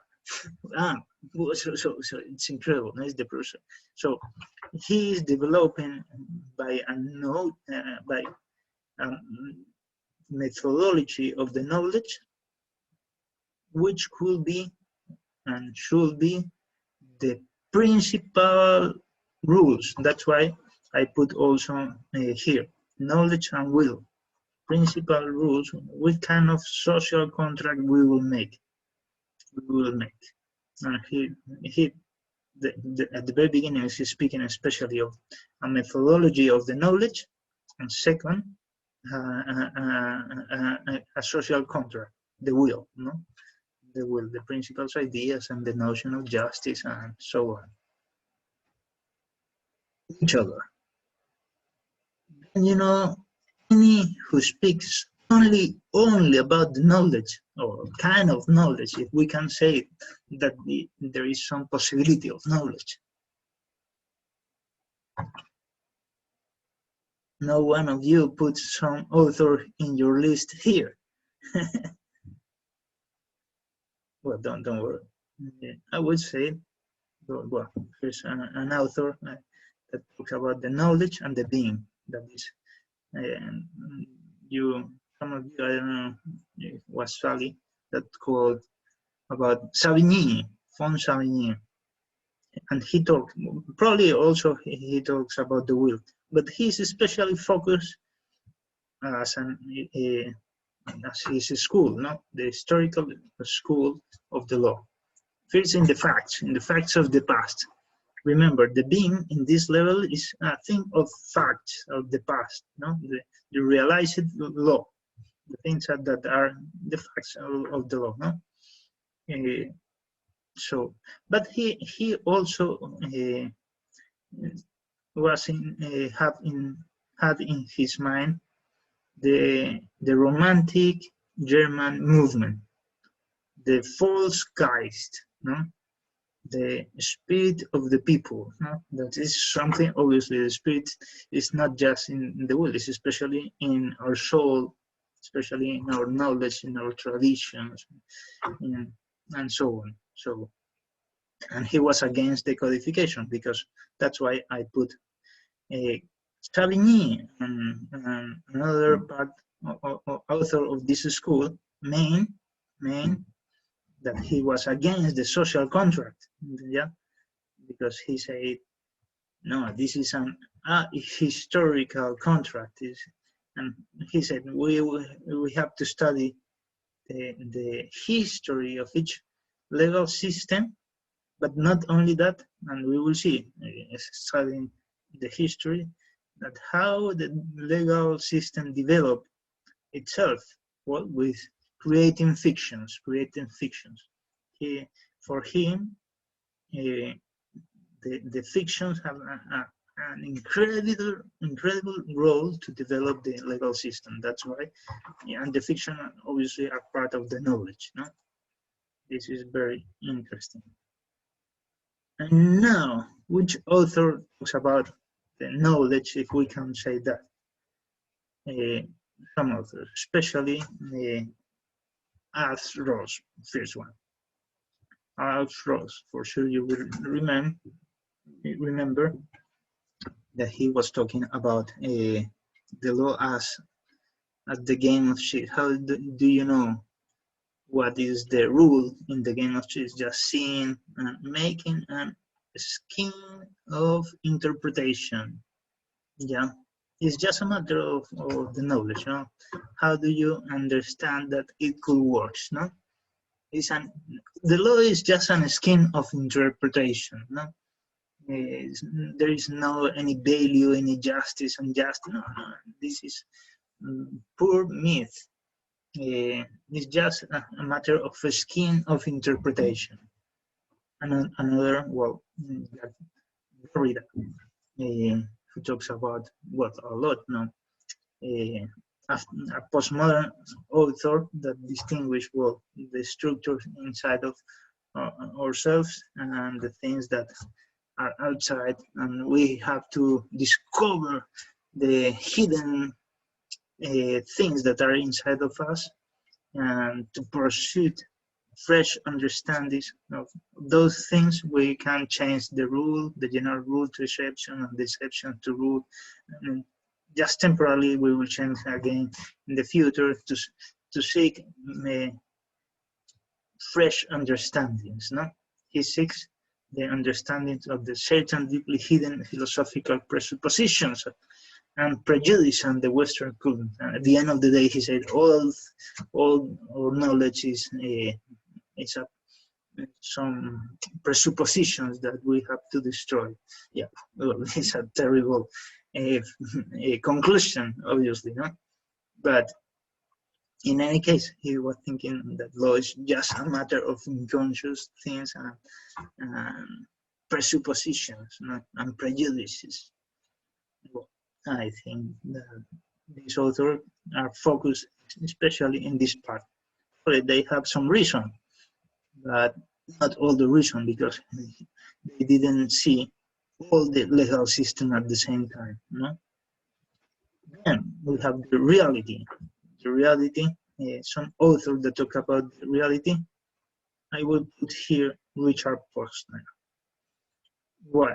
Why? Because it's quite different. He's not seeing the facts of the past, like the historical school, or the circumstantial things. No, his approach to the law is quite different. And for me, it's very deep, very deep. He tried, at least he tried, and I think that he did very well, to understand as much as we can how the reality works, how especially the market works. And understanding that, he will have some consequences to the law. So he's not seeing only the being, but also the potency, the possibilities. What kind of possibilities the market offer us? And if we understand very well this, we will have better policies, better politics, better laws, better all. No, the approach is very, very interesting. No, and that's why this methodology give us new concepts. The optimality, transactional cost, damage cost, precaution cost, the game of theories, a lot of new insights that we have now in the field of the law is because this author decided to study as much as we can the reality. Obviously, he was only focused in the economic reality, not on the reality. But it's a good approach. The problem is the partiality, no? Because human is more than a economical machine. Yeah, and this is another author that we talk about in the last lectures. This is Ulpian. Ulpian have a lot of things, but I will quote this part. He is also he believes in the natural law, and this is a very controversial phrase of Ulpian. So many naturalist authors will say, no, this, please, this, forget this. This is not natural law. You have to forget this phrase. And what is this phrase? No? He said, Ulpian at the very beginning of his great book, of this book, that the digest. Natural law is that which teaches to all animals. For this law is not peculiar to the human race, but affects all creatures which deduce their origin from the sea or the land, and it is also common to birds. From it proceeds the union of male and female, which we designate as marriage. Hence, also arise the procreation of children and the bringing up of the same. So, Ulpian said that we, the humans, have the same law that the animals. Well, and so many people that follow the naturalistic tradition would say, no, please, this is not natural law. But we will say, well, he discovered some part of the legal system. Which part? The reality. And he here is trying to get legal consequences of the reality. What is the reality? That we have two sexes. Yeah, male and woman and female. And that's why, and probably there will be some consequences in the field of the law, in the legal system. And I think that he got part of the truth. Obviously, he's not seen all the legal system. He just focused on one part of the legal system, as most of the authors. So, the classical school, I think that is richer than in some way, that these authors, that because he tried to see all the reality of the legal system, not only the reality, not only the knowledge, not only the will, but the three of them. And especially part of this tradition was Aristotle. Aristotle,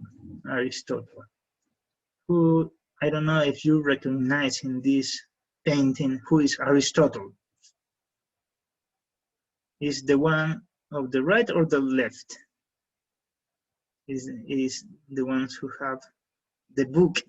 That book, if you amplify, see very well this image, is the Ethics to Nicomac, the Nicomachean Ethics. Yeah, that is the book of.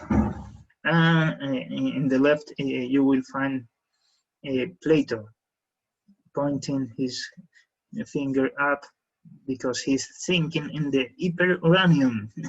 Well, in any case, Aristotle talked about so many things about the law as a rational thing. It's very rational. It's the equal, no?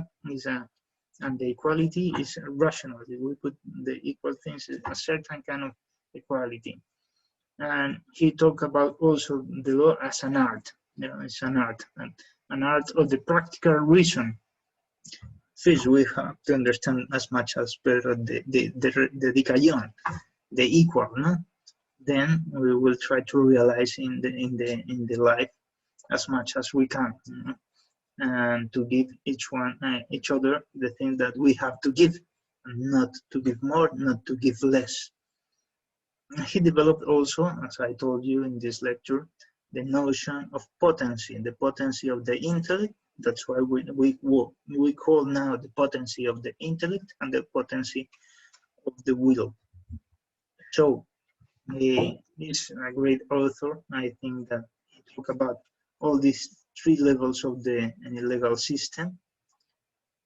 Perhaps he was not taking care very well of the circumstances. I think a little yes, especially in another book, in the politics.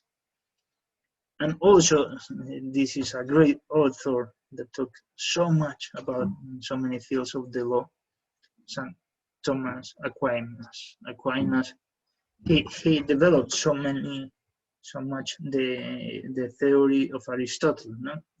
All the ideas of Aristotle, no? And for example, Aristotle said that between the virtue of justice and the law, and as a right, as a res justa, the just itself, there is a connection, because the justice is the virtue of giving each other his right. He put the right there, no? And not just the thing that we have to give, but the right. So he connects the right as the object of the justice. And there is a famous definition of law of Aquinas, no? That you will find here. No? What is law? Law as an ordinance of reason for the common good, made by him who has care of the community and promulgate.